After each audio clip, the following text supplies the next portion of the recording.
Et salut à tous! Salut, Salut à salut! tous!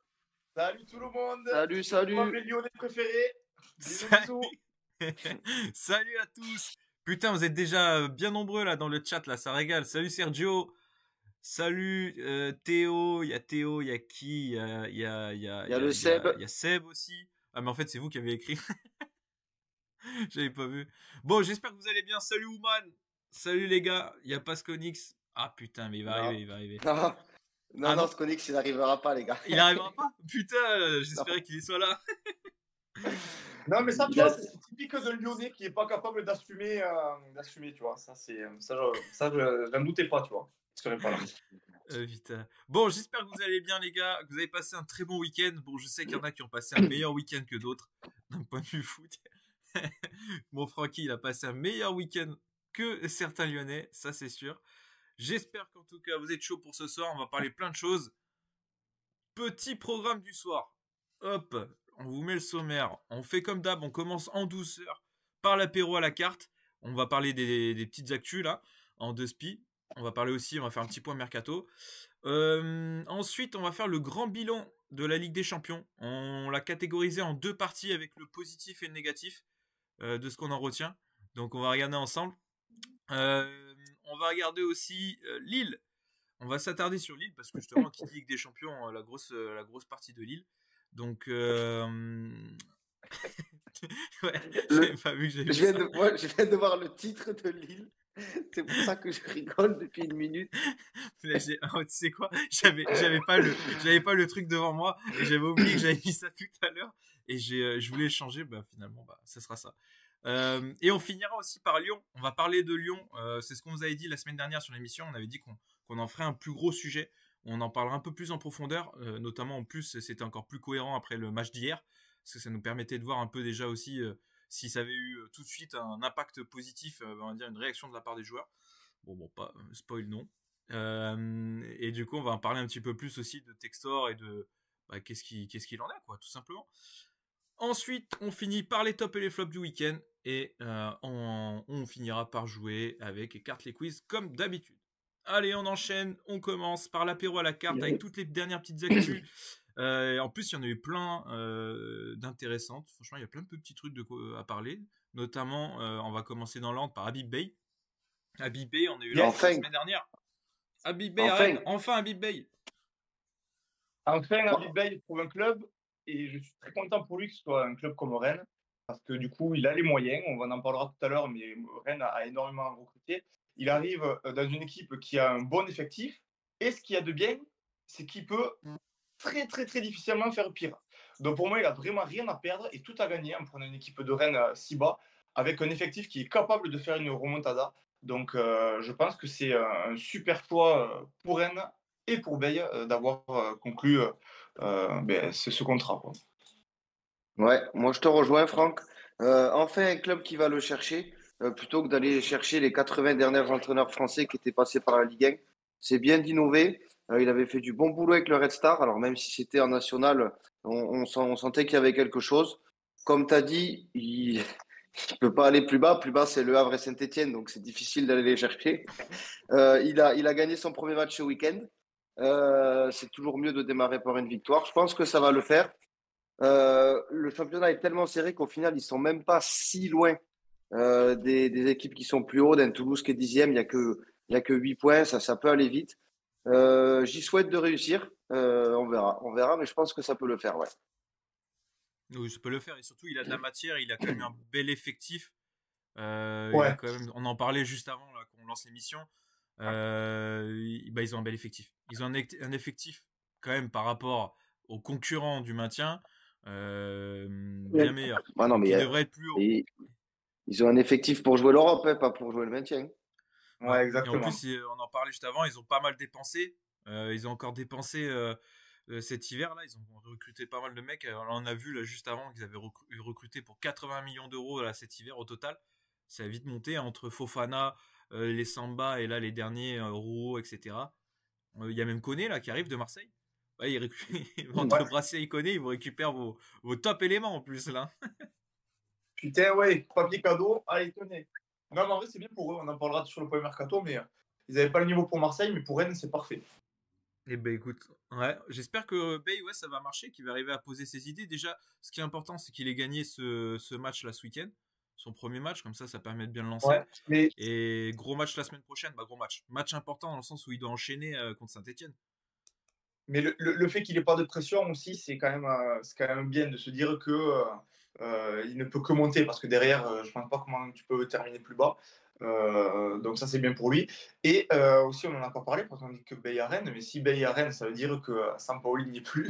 Et je suis bien content, au moins tout le monde a vu que c'était un espoir, ce mec. Non, bah ça, Il aura quand même tenu 10 matchs, hein. C'est pas mal, hein. ouais. Mais ça, on l'avait dit tout de suite. On peut reprendre Ah les ouais. émissions là. Dès Ah oui, qu'on avait c'était un mis flop, l'info, c'était sûr. on C'était sûr. l'avait attaqué cash. Ouais, c'est Mais je sûr. pensais pas que ça irait aussi vite, tu vois. Je pensais qu'il allait flopper, mais pas autant et aussi vite. Ouais, après, ils sont quand même pas très cohérents. Alors, j'espère que justement, le fait qu'ils aient mis Habib Bey à la tête de l'équipe, ils gardent un peu de cohérence sur du long terme parce qu'ils en ont besoin, la Rennes, s'ils veulent marcher. Donc Ah, voilà, il après, faudrait, hein. après on peut enchaîner. Après, on a eu une très belle branlée de Nottingham Forest 7-0 contre Brighton, C'est des ce qui est énorme. Triplé du Chris Wood. Nottingham qui, mine de rien, ils s'y accrochent à ce haut du tableau, ils s'y accrochent à ce podium. On n'aurait pas misé sur eux en début de saison. Même quand ils étaient déjà dans le haut du tableau, on avait dit que ça allait craquer. Et mais pour l'instant, ça ne craque pas. Bon, il reste encore de nombreux matchs, on verra si ça tient. Mais là, ça y est, ils ont quand même pris un peu d'avance sur City. Franchement, ouais. Ils ont 6 points d'avance sur City. 6 Ouais. points, ouais. Donc c'est Donc, déjà, pour les autres, déjà c'est pas pas mal. mal, hein. Ça fait deux matchs de large. Donc franchement, sacrée surprise cette équipe de Nottingham Forest. Ça fait plaisir pour eux, c'est tant mieux. C'est cool. Ils se Ça relèvent change. c'est une grosse claque. Hein. Ils avaient pris quand même la semaine dernière On a pris 5-0. 5 Ils à ont bien Bournemouth. réagi. Bien Mm. réagi et, contre l'ogre de Bournemouth. Et surtout, au-delà d'avoir de l'avance sur City et Chelsea, bah, ils ont de l'avance sur les autres et ils s'assurent aussi cette troisième, voire même ils prennent de l'avance pour cette quatrième place pour la Ligue des Champions. Là, s'ils Ouais. continuent sur ce rythme-là, c'est fou, mais on aurait Nottingham Forest en Ouais. Ligue des Champions. Après, en Le PL, retour, il reste 14 matchs quand même à Bien jouer. sûr. Mais quand tu Derrière, tu vois. as Chelsea et City. Ouais, non, mais effectivement, Chelsea, c'est inconstant. City, ils sont malades, certes. Mais Nottingham, il faut que l'euphorie elle dure jusqu'à la dernière journée. Parce que Bah, je te dis, si si, c'était pour des les joueurs, que des 6 joueurs à points, la c'est Chris pas non Wood. plus énorme, quoi. Mais je suis d'accord avec toi. Mais si c'était que des joueurs à la Chris Wood, où le type, il fait peut-être sûrement la saison de sa vie, ok. Mais dans cette équipe, mine de rien, t'as quand même des types qui sont. En fait, t'as toute une colonne qui est vraiment centrale et qui est surtout ultra importante pour cette équipe, avec Gibbs White, qui est international anglais, qui est excellent. Et franchement, en plus, il est encore jeune, lui. Hein. Lui, c'est vraiment, ça peut être vraiment un top joueur, quelqu'un, surtout, bah, c'est un anglais, donc ça peut être totalement un joueur qui peut être recruté par un des top 3 là, de devant. Et derrière, ouais. bah, tu as Milenkovic et Murillo qui font des bêtes de match, là, la défense centrale. Murillo, c'est un jeune Brésilien, là, un gaucher en plus. Donc en défense centrale, c'est assez rare. Lui, à tout moment, il va partir pour très cher. Tu vois, c'est des mecs qui ont vraiment du potentiel et du talent. Et Langa, là, celui qui est prêté par Manchester United, il est énorme. Je sais pas s'il est prêté ou vendu, mais lui, il est exceptionnel. Je le trouve très très bon sur le côté. Et en plus, dans les cages aussi, ils ont Matt Sels, qu'on connaît bien, de Strasbourg, De Strasbourg, ouais. qui était ouais. très bon. L'année dernière, on n'arrêtait pas de dire que c'était un des meilleurs Ah oui, oui. gardiens de Ligue 1. Et bah là, cette année, il est encore exceptionnel. Parce qu'ils en mettent 7, mais ils peuvent en prendre à un moment donné, avant d'en mettre 3, ils peuvent en prendre un ou deux, mais il en sort des belles de parade. Hein. Ouais, non, mais je suis d'accord qu'ils ont un effectif qui est intéressant. Mais quand tu les compares à l'effectif de City ou à l'effectif de Chelsea, si l'euphorie elle tombe un peu, moi, je les vois pas finir dans le top 4 avant la fin de saison. Ouais. Je maintiens ce qu'on avait dit. Je pensais même pas que ça durerait aussi longtemps. Mais moi, je pense que City et Chelsea finiront par passer devant. Et après, ils auront peut-être ils auront peut-être une Coupe d'Europe. Parce que Villa, c'est pas non plus hyper constant. Bournemouth, pareil, ça peut merder. Ils peuvent finir devant ces équipes-là. Par contre, dans le top 4, j'y crois pas trop. Et étant donné Moi, j'y l'histoire crois, du moi, tu club, vois. il serait quand même beau qu'ils arrivent à accrocher cette Ligue des Champions. pour faire revivre des Ouais, souvenirs à ça l'ancienne serait génération. cool. C'est sûr, ça serait cool. Ça, c'est clair. Ouais, ils ont plus de Ligue des Champions que Arsenal. Hein. Je sais Ils pas, ont plus de Ligue des Champions que beaucoup de clubs. Hein.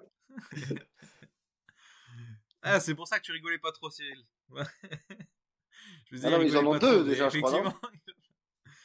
Je sais même pas, tu vois. Pour moi, ils en ont. Je sais Deux pas, ils en avaient d'affilée, ouais. déjà une, c'est sûr. Ah, Mais je sais pas combien ils en ont. ils en ont Deux deux, tu vois. d'affilée, ils ont- Donc, c'est beaucoup, c'est plus que beaucoup de clubs en vrai.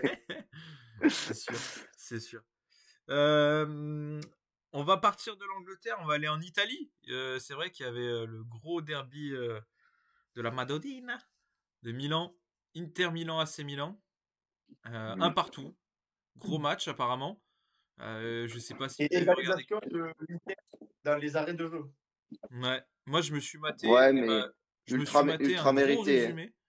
Je me suis maté un gros résumé de 20 minutes. Et ben je me suis régalé pendant 20 minutes en vrai. J'avais pas, tu vois, souvent les résumés comme ça, je m'attends pas à être ultra accroché. Bah franchement, là la Serie A sur YouTube d'habitude ils font des résumés merdiques. Là ils ont fait un bête de résumé de 20 minutes et le match était ultra plaisant à suivre. En tout cas le résumé du moins a été ultra plaisant à suivre parce que ça avait l'air ultra intense. Alors Seb, tu me contrediras sur le chat là, je vois qu'il est là au cas où si je dis une connerie. Mais de ce que j'ai vu du résumé, j'avais l'impression que le Milan, l'Inter, parce que sinon on va pas s'en sortir avec le Milan, mais que l'Inter a en tout cas eu plus d'occasions en première mi-temps, c'est eux qui avaient plus la balle, qui étaient entre guillemets les plus entreprenants. Par contre, ils ont jamais, ils ont pas été très très dangereux en première mi-temps et surtout le Milan AC sur le peu d'occasions qu'ils ont eu sur la première mi-temps, ils ont été plutôt tranchants. Ils leur ont fait mal sur le peu d'occasions. Et derrière, en deuxième mi-temps, pareil, ça a été une fois qu'ils ont marqué le but, le Milan AC. Derrière, ils ont pris un peu l'eau, pas l'eau. L'AC Milan en fait subissait les vagues de l'Inter. L'Inter a tapé deux poteaux et il y a eu plein de buts hors jeu aussi. L'Inter qui a poussé, mais qui ont jamais su trouver la faille. Et c'est dommage, le Milan AC, ils ont craqué à la fin. Ils ont complètement craqué à la fin sur une dernière action. Il y a 2-3 scènes où en plus, à la 91e minute, il y a une grosse contre-attaque du Milan AC. Ils peuvent y aller, mais ils temporisent, ils repartent un peu en arrière et finalement ils perdent la balle et derrière ça donne le C'est corner des qui enchaîne, baltringues. qui enchaîne, qui enchaîne sur l'égalisation. C'est bien dommage. Après, l'Inter avait l'air aussi de quand même d'être bien entreprenant. Et bon, ils ont tapé 2 fois le poteau. Ils ont eu 3 buts L'Inter, ils en savent jeu pas annulés. perdre.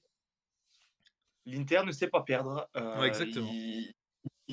Mais là, ils ont de la chance que Naples a calé également, pour pas qu'ils s'échappent un peu plus. Mais moi, là, l'Inter, vu comment c'est parti, je ne les vois pas autre chose que champion. Là. Au final, bon, ça va se jouer entre Naples et l'Inter parce que l'Atalanta, ils ont perdu quelques points ces derniers temps. Mais c'est vrai que là, putain, l'Inter, même en Ligue des Champions, qu'est-ce que ça envoie? Et ça joue bien en plus.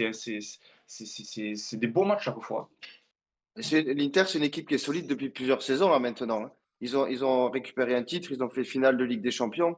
On l'a dit, hein, on en avait parlé l'an dernier, c'est un projet qui est constant, qui est solide. Ils ont des bons joueurs à tous les postes. Ils achètent pas n'importe comment, ils vendent pas n'importe comment. Non, c'est une bonne équipe. Moi, j'ai vu le résumé aussi, Simon. Moi, j'ai vu beaucoup plus court que toi parce que j'étais pas du tout prêt à me payer 20 minutes de Serie A. Moi, je suis pas d'accord avec l'analyse de Seb là qui dit que le match nul est mérité. Moi, en tout cas, du résumé que j'ai vu, le Milan, ils s'en sortent bien. Alors, ok, ils n'ont pas de chance parce qu'ils prennent un but à la 93e, certes.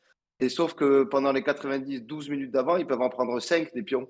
Donc, je trouve que le match nul, il est beaucoup plus dur pour l'Inter que pour le Milan. Et après, c'est de toute façon représentatif de la saison en cours des deux équipes et du niveau de jeu des deux équipes. Là, Seb, il nous fait un récap de cette saison, 2 victoires et un nul contre l'Inter. Ok, mais Derby, de toute euh, façon. t'as 20 points de moins au classement, t'as mis 30 buts de moins et t'en as pris 14 de plus. Donc, pour moi, il y a pas photo entre les deux Milan depuis quelques saisons. Non, mais justement, la première mi-temps, franchement, la première mi-temps, elle est, tu vois, l'Inter Milan a beaucoup le ballon, mais ils sont pas dangereux. Bah, ils ont des occasions, mais c'est des buts hors jeu. Pour le coup, les buts hors jeu sont vraiment, mais hors jeu terribles, sont sur la première mi-temps, mais ils n'ont pas été très transcendants. Et le Milan AC, sur le peu de fois qu'ils ont eu le ballon sur la première, ils ont été beaucoup plus entreprenants et c'était le jeu. Ils jouaient à la Conceição et ils étaient un peu en bloc derrière parce qu'ils savaient qu'ils allaient moins avoir la balle et ils partaient vite en contre-attaque. Et pour le coup, ils ont plutôt bien joué leur jeu là-dessus. Sur Ouais, la ben, première. La ils ont été deuxième, par plus contre, ils doivent prendre la efficaces, faute. mais Ah, ouais, c'est ouais. pas parce que ils ont été. Mais bon, après, Ils n'ont pas été le ridicules, match, c'est ça que je veux dire. il y a un 3 ou un 4, je suis pas choqué non plus, hein. Ça se joue à des détails que l'Inter, ils mettent pas un wagon. Bah ouais, surtout les poteaux en fait. Surtout les poteaux. Parce qu'il y a 2 occasions, ils tapent le poteau plein fer et les occasions sont Là, il y terribles. a Martinez, 2 buts refusés aussi, je crois. Ouais, mais leur Oui, jeu. non, mais il y en Il y a a un qui est 3 mètres. Hein. costaud. C'est pas Il y en a un là qui est pour le coup, costaud. c'est pas leur jeu que juste le genou qui dépasse. Match nul, et ben il y a une équipe, il y a une autre équipe qui a perdu, qui a pas fait de match nul mais qui a perdu. Et c'est le Real. C'est le Ouais, Real et à l'Espagnol. ils auraient, Et là, ils auraient s'en est aussi passé. pu perdre Kylian Mbappé, le Real, sur ce match. Et il s'en est passé là aussi. Putain, 1-0, surtout que celui qui marque, c'est celui qui Celui doit qui marque jamais n'aurait finir le pas dû match. être sur le terrain. Ouais. Exactement. Parce que je sais pas si vous avez vu là, vous avez sûrement tous vu dans le chat ou même Franck, je sais pas si tu l'as vu toi Franck aussi le faute ou pas. Non, non, non. Non. Il arrive par derrière, il saute les 2 jambes en avant, il ne prend que le mollet. Et puis il a dit lui-même, il a interviewé à la fin du match, et il dit lui-même que c'était volontaire, que de toute façon il n'arrivait pas à l'arrêter, et Ah que mais la c'est faute sûr que était c'est volontaire. méchante, que enfin, il voulait vraiment le casser, quoi, parce qu'il en avait marre. Et Mais lui, il s'attendait à pas finir le match. Mais bah comme tu m'étonnes. absolument tout le monde qui a vu cette action, c'est impensable qu'il n'ait pas pris rouge. C'est impensable. Et après, il marque derrière. Après, cela étant dit, euh, le Real, à eux, n'ont pas marqué, quoi. Oui, bon Ils ont après eu un oui, but c'est sûr que c'est pas refusé. grâce à ça qu'ils ont Un perdu but mais refusé de Vinicius sur une faute de Mbappé, justement, qui percute un joueur quand Vinicius rentre dans la surface avant de marquer.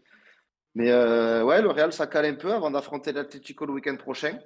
Le Barça, eux, a gagné, donc ça resserre un peu tout ça en haut du classement de la Liga, là, donc c'est toujours aussi intéressant à suivre. ouais, ça régale, ça relance un peu Il y l'intérêt. aura du suspense, vraiment, je pense que dans les toutes dernières journées, parce qu'il n'y a que 4 points d'écart entre les 3 premiers, donc c'est cool. C'est cool de voir autant de suspense. Yes, Totalement. carrément. Et B, et B, est-ce qu'on n'enchaînerait pas sur ton match d'hier soir, mon Franck?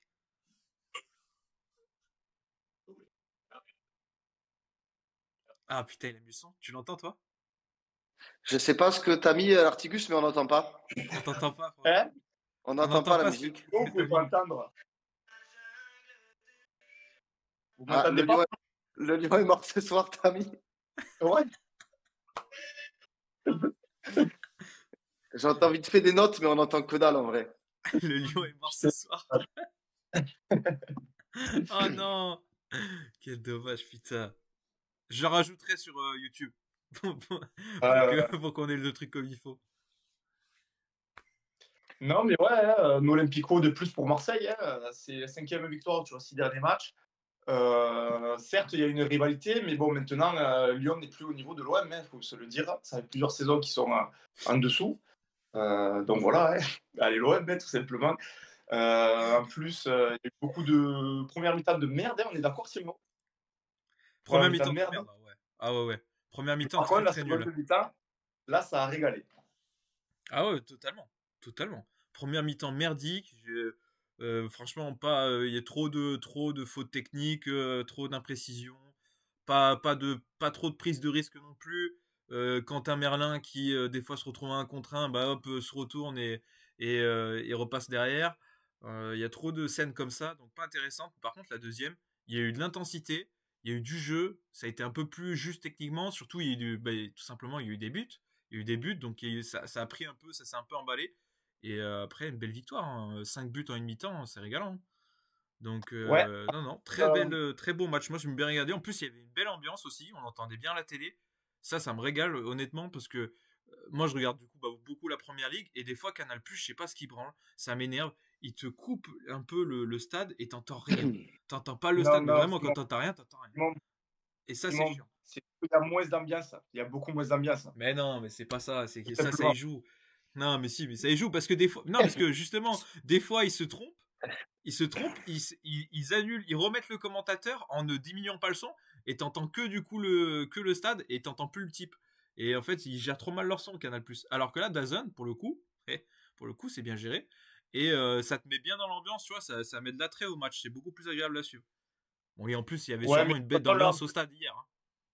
pour les matchs comme ça, évidemment que c'est à guichet fermé et Marseille, on sait mettre l'ambiance, on sait motiver les joueurs quand il le faut.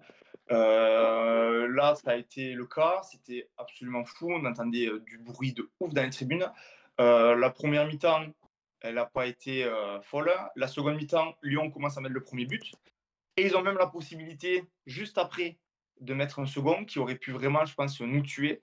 Et au final, ça a été contré in extremis. Cherki, vraiment, il a loupé l'occasion de pratiquement plier le match. Et après c'était pas un temps fort lyonnais. En plus, Marseille, on égalise. Avec un Bon, on peu de égalise réussite quand même. avec un petit peu de réussite, ouais. Gouiri qui écrase sa frappe. On ne sait pas si c'est une frappe, une passe décisive. Et C'est sur du jeu. On, on sait un peu qui veut pas la donner à Greenwood quand même. ouais, après, du coup, Greenwood égalise. Après, là, Marseille, du coup, a commencé à reprendre les devants. Sur une superbe action collective, il y a Greenwood qui fait un lob dans la surface pour Rochebert qui remet la tête à Rabiot qui marque de la tête. Magnifique. Et après, malheureusement, Rabiot qui va faire cette main dans la surface. Alors, encore une fois, un peu polémique, parce que étant donné que ça a touché la jambe avant, on ne sait pas si ça doit être penalty, pas penalty. En début d'année, on disait que c'était pas penalty quand ça touche une partie du corps avant de toucher la main. Et là, comme contre Marseille, comme par hasard, c'est penalty. Donc, heureusement, on s'en sort Le bien, complot. parce que à la fin, Luis Enrique qui va se mettre une reprise de volée sous la barre, c'est putain incroyable, incroyable. Je me suis fait engueuler par la voisine d'ailleurs, ce troisième but qui est venu et gueuler. Ouais, match bien triste de Lyon qui s'en sortait bien avec ce penalty aussi quand même. Tu l'as dit, après le but de Tolisso, il y a Cherki qui a failli vous terminer, mais c'est vraiment les deux seules occasions. Après, j'ai trouvé un Lyon très très faible. Comme l'a très bien dit Théo hier sur nos groupes là, il y avait que Perry, le gardien, qui était à retenir pour lui. Et Ouais, mais sinon c'est après jamais le bon. reste, non ouais. Et s'il disait le reste, Nul, Lacazette nul, ouais. Diakité nul. En vrai, toute leur colonne vertébrale, elle a été nulle à chier. Verretou, Après, lui, Verretou, Cata. Lacazette, il faut une vraie saison dégueulasse, les deux. Hein. Oui, mais même Cherki, c'était un courant alternatif hier. C'était un coup, tu sentais qu'il pouvait faire quelque chose, mais des fois il faisait pas les bons choix. Nouama, c'était pas ouf. Non, ça a été compliqué. Même l'entrée de Mikotadze, bon après il a pas eu beaucoup à jouer, mais Mikotadze, c'est Non, mais c'est compliqué, je trouve. Hein. représentatif de Lyon en 2025. Lyon en 2025, ça avance plus. Il y a une seule Ouais, victoire, c'est contre Montpellier. Et encore, c'est un match qu'ils ne doivent pas gagner. ouais. Ensuite, ils ont 92. perdu contre Bourgoin. Ils ont perdu contre Brest. Ils font des matchs nuls à la maison contre Ludogorets. Ça, on y reviendra après, peut-être un peu avec Textor. Mais c'est représentatif de Lyon depuis un mois. Là, ils sont jamais revenus des fêtes. Ouais. Ouais, mais après, du coup, effectivement, Lyon, on en parlera peut-être juste après, du coup, dans notre sujet. On va peut-être plus s'attarder sur Marseille. Par contre, très surpris, très agréablement surpris de la belle réaction des Marseillais en deuxième mi-temps, notamment dans l'attitude, où ça s'est un peu emballé à partir du moment où ils ont pris le but. Ça s'est un peu emballé, Après, ils ont pris un peu plus d'initiative, et je sais pas, j'ai trouvé, même les changements, tu vois, les changements de Serbie, je les ai trouvés intéressants. Il a été c'est proactif, quoi. Il n'a totalement pas ça. attendu. C'est totalement ça, parce qu'il a voulu tenter de mettre Greenwood en pointe, mais c'était pas du tout le bon plan. Greenwood, Mm. c'est un mec qui a besoin d'être face au jeu, de pouvoir percuter et tout. Là, on lui demandait de jouer dos au jeu, de mettre des remises. En plus, Lyon, en première temps, a très bien fermé le jeu, parce qu'on sait que De Zerbi, ce qu'il aime bien, c'est jouer dans la verticalité et dans l'axe. Là, en plus, avec Greenwood à pointe, plus le fait que Lyon resserrait le jeu, ben, on n'a pas réussi. Après, du coup, il a su faire les changements qu'il fallait faire pour réajuster tout ça. Du coup, on a un peu plus écarté, ça a fait écarter le bloc lyonnais. Et avec un Greenwood qui, justement, quand il était à son poste, a fait une seconde mi-temps remarquable. Et l'entrée du Gouiri qui a été géniale aussi, ben, on a pu aller débloquer les situations et marquer 3 buts. Notamment grâce à ce trio offensif, Rabiot, Gouiri et Greenwood qui a fait un super match. Et je tiens à souligner aussi que Balerdi a fait un gros match aussi derrière. C'est rare cette saison, donc je tiens à le souligner. C'est vrai, Voilà, c'est vrai voilà. qu'il a été bon. Il a été bon. À un moment donné, il a failli faire une couille quand même. Je crois Ouais, ça a failli. ouais.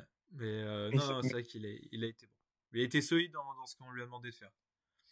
Euh, gros match derrière avec un bon. Qu'est-ce que t'en penses de Gouiri? Un bon Gouiri? Parce que là, ça me fait la Eh bien, transition sur le honnêtement, grand mercato. Parce que là, du coup, le mercato de l'OM, honnêtement, pas mal. euh, l'entrée, en jeu, super intéressante, hein. Bon, j'en doutais pas. Gouiri, on sait tous que c'est un bon joueur. Ce qui lui manque, c'est de la régularité. Mais Gouiri, quand même, j'ai vu, c'est, je crois, 75 buts en 160 matchs de Ligue 1. Donc, pour un jeune qui a 24 ans, c'est plutôt pas mal. En plus, surtout, sur les 160 matchs, c'était beaucoup de bouts de match quand il était notamment à Lyon. Donc franchement, très intéressant. Et je suis content qu'on l'ait parce que Mopé, c'était un peu trop juste. Wai, on n'en parle pas. Donc, ça peut devenir un titulaire qui peut faire du bien à Marseille. Parce que c'est vrai que depuis longtemps, il nous manque. Enfin, c'est vraiment un des postes qui nous manquait, un attaquant qui sache marquer des buts, quoi. Et j'espère que ce sera le cas avec Gouiri. Ah, il va falloir qu'il tienne dans la tête aussi. Moi, je pense que c'est ce qui lui manque à Goury, c'est le mental, la niaque un peu. Est-ce que le public marseillais, le fait que Deserbi soit comme ça derrière à pousser ses joueurs et qu'il y ait une super ambiance dans le groupe, ça va l'aider, j'espère pour lui. Mais voilà, il va falloir qu'il foute un peu de niaque un petit peu plus parce que ça lui a quand même toujours manqué dans tous les clubs où il est passé. Comme tu as dit, Franck, il n'a pas été régulier et je pense que le problème, il est que mental parce que quand tu le vois balle au pied, il est meilleur que les autres, hein. Donc, à Mais voir moi, je si vais te dire. le Derby Ball et l'ambiance marseillaise, ça va le pousser ou au contraire, ça va le tuer, ça va pas marcher, quoi. Mais bon, moi, je vais te dire que j'y crois très fortement. J'y crois très fortement parce que Gouiri, par là où il est passé, faut quand même regarder. Et Avec il qui il était donc à Nice, à Rennes, et il est surtout arrivé dans le Nice un peu bizarre là. Il a jamais. Il faut savoir que Gouiri, c'est un vrai neuf à la base. Lui, c'est un vrai numéro 9. Et depuis qu'il a commencé à être pro, depuis qu'il a quitté Lyon et qu'il est parti, il a commencé à être titulaire, il a vraiment été utilisé quasiment qu'en ailier gauche presque, ou en double attaquant. Il a jamais vraiment Ouais. été utilisé comme un vrai numéro 9, que ce soit à Nice ou à Rennes. Parce que à Nice, soit ils y foutaient Delors, soit ils y foutaient après Laborde, pas Laborde, putain, moi je me rappelle plus Le, contre qui. le, le blond, là, le blondinet, là. Ouais, Dolberg, Dalbert, ouais. Ouais, Albert. Après à Rennes, il y a Kalimundo. Avant, Ouais, il y avait des fois Terrier qui mettait dans l'axe, mais je Terrier. me demande si c'est pas à ce moment-là. Mais dans tous les cas, il a jamais vraiment été utilisé vraiment en vrai neuf. Et surtout, en termes de neuf pur et en termes de qualité, il est largement meilleur que Mopé. Et donc, quand tu vois un Mopé, déjà ce qu'il fait dans cet effectif qui est sublimé entre l'énorme travail des milieux de terrain et franchement, les ailiers on va dire, font un gros boulot hein, avec Greenwood. Et de l'autre côté, ça dépend qui il met. Mais dans tous les sens, avec des fois, il met Rabiot, qui fait un gros C'est tout un travail. Rabiot. Rabiot Donc Greenwood. ça fait un vrai travail, ça libère aussi le neuf qui aura des fois des occasions, comme Mopé il les a eu, mais bon, il les a pas toutes mises. Bah là, Gouiri, moi je suis sûr que ça fera la diff, hein. Il a souvent été mal exploité pour moi, jusqu'à maintenant dans sa carrière, et surtout, c'est un mec qui, lui, ce contexte-là va lui plaire. Il a du gros caractère, il a un gros caractère, c'est un mec, en plus c'est un mec top, honnêtement, c'est un mec top, et du coup, je pense vraiment, et j'y crois fort, au fait qu'il vraiment il va marcher et c'est son occasion. Jusqu'à maintenant, il était toujours dans le nouveau Nice d'Ineos, sereine tout merdique là où tu sais pas qui à un coup ils remettent comment il s'appelle Stéphane. Ils remettent Stéphane dedans.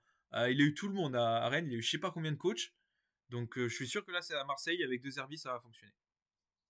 En tout cas, c'est son Yes. occasion pour Bon, briller. yes. On reste sur Marseille vite fait pour ajouter sur le premier mercato. Il y a eu Benacer là aujourd'hui qui va venir à Marseille. Donc ça, c'est une très très très grosse recrue prêtée avec option d'achat de seulement 12 millions d'euros. J'ai parlé avec Seb, du coup, qui est fan de l'AC Milan. Il m'a dit que, bon, certes, il a été blessé pendant 4 mois depuis la prépa.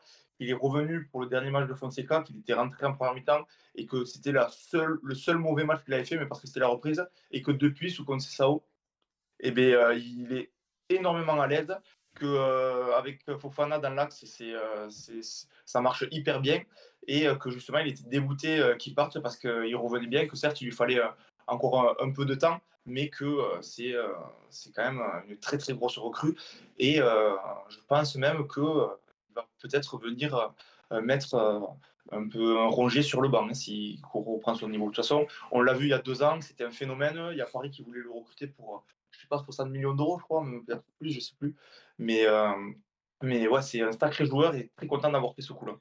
Bah, nous, il y a 1 an et demi, hein, Ouais, il n'y a pas plus loin qu'un an et surtout demi, Liverpool, on voulait le surtout à ce prendre. Hein. prix. Ouais, non, mais c'est un super joueur, il a du ballon, hein. Et puis c'est bien, ça va apporter de la concurrence au milieu à Marseille. Le milieu de Marseille, il marche très très bien cette année, mais il pourrait être que boosté d'avoir un type comme ça qui arrive et qui peut être autant titulaire que les autres. Donc ça va forcer les autres à élever leur niveau encore plus. Qu'est-ce que tu veux dire? De toute façon, le travail de Longoria et de Benassia, il est fou là depuis un an.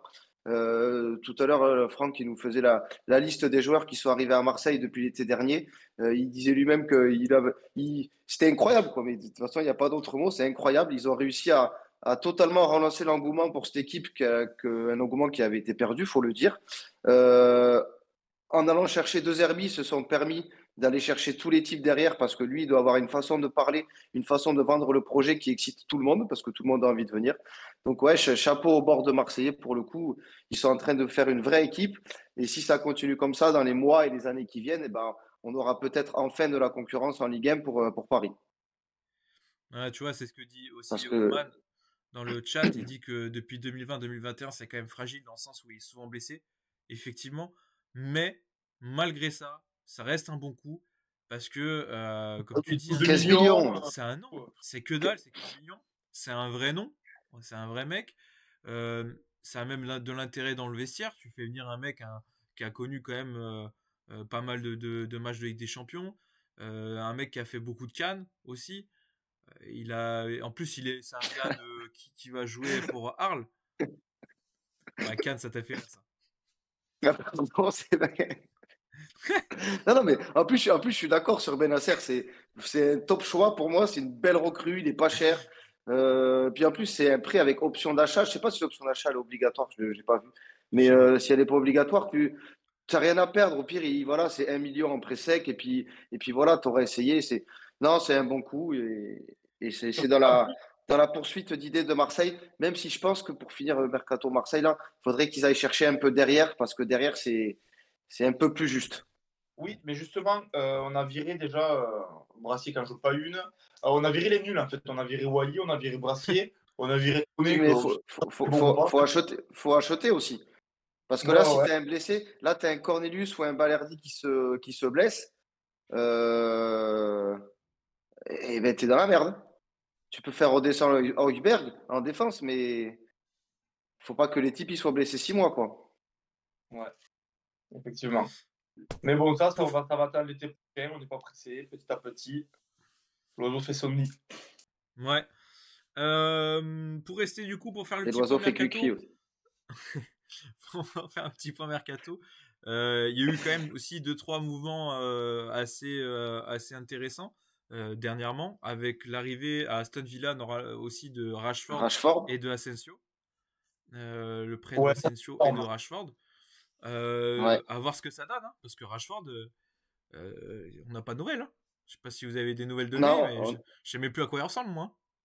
là, on n'a plus de nouvelles, mais ça, de toute façon, Amorim, il avait dit qu'il trouvait qu'il donnait pas assez à l'entraînement et que du coup, il serait jamais sur la feuille de match. Donc, à partir de là, Rashford, je suis pas sûr qu'il avait la mentalité et encore l'envie de poursuivre à Manu. Il fallait qu'il parte. Aston Villa, je pense que c'est un club qui peut lui convenir. C'est un championnat il reste dans le championnat qu'il connaît. C'est une équipe qui aime avoir la balle avec Emery. C'est une équipe qui est offensive, mine de rien. Donc, ouais, ça peut le faire là-bas. Ce serait bien qu'il se relance parce que Rashford Prime, si on peut dire, c'était quand même un putain de joueur à l'époque, hein.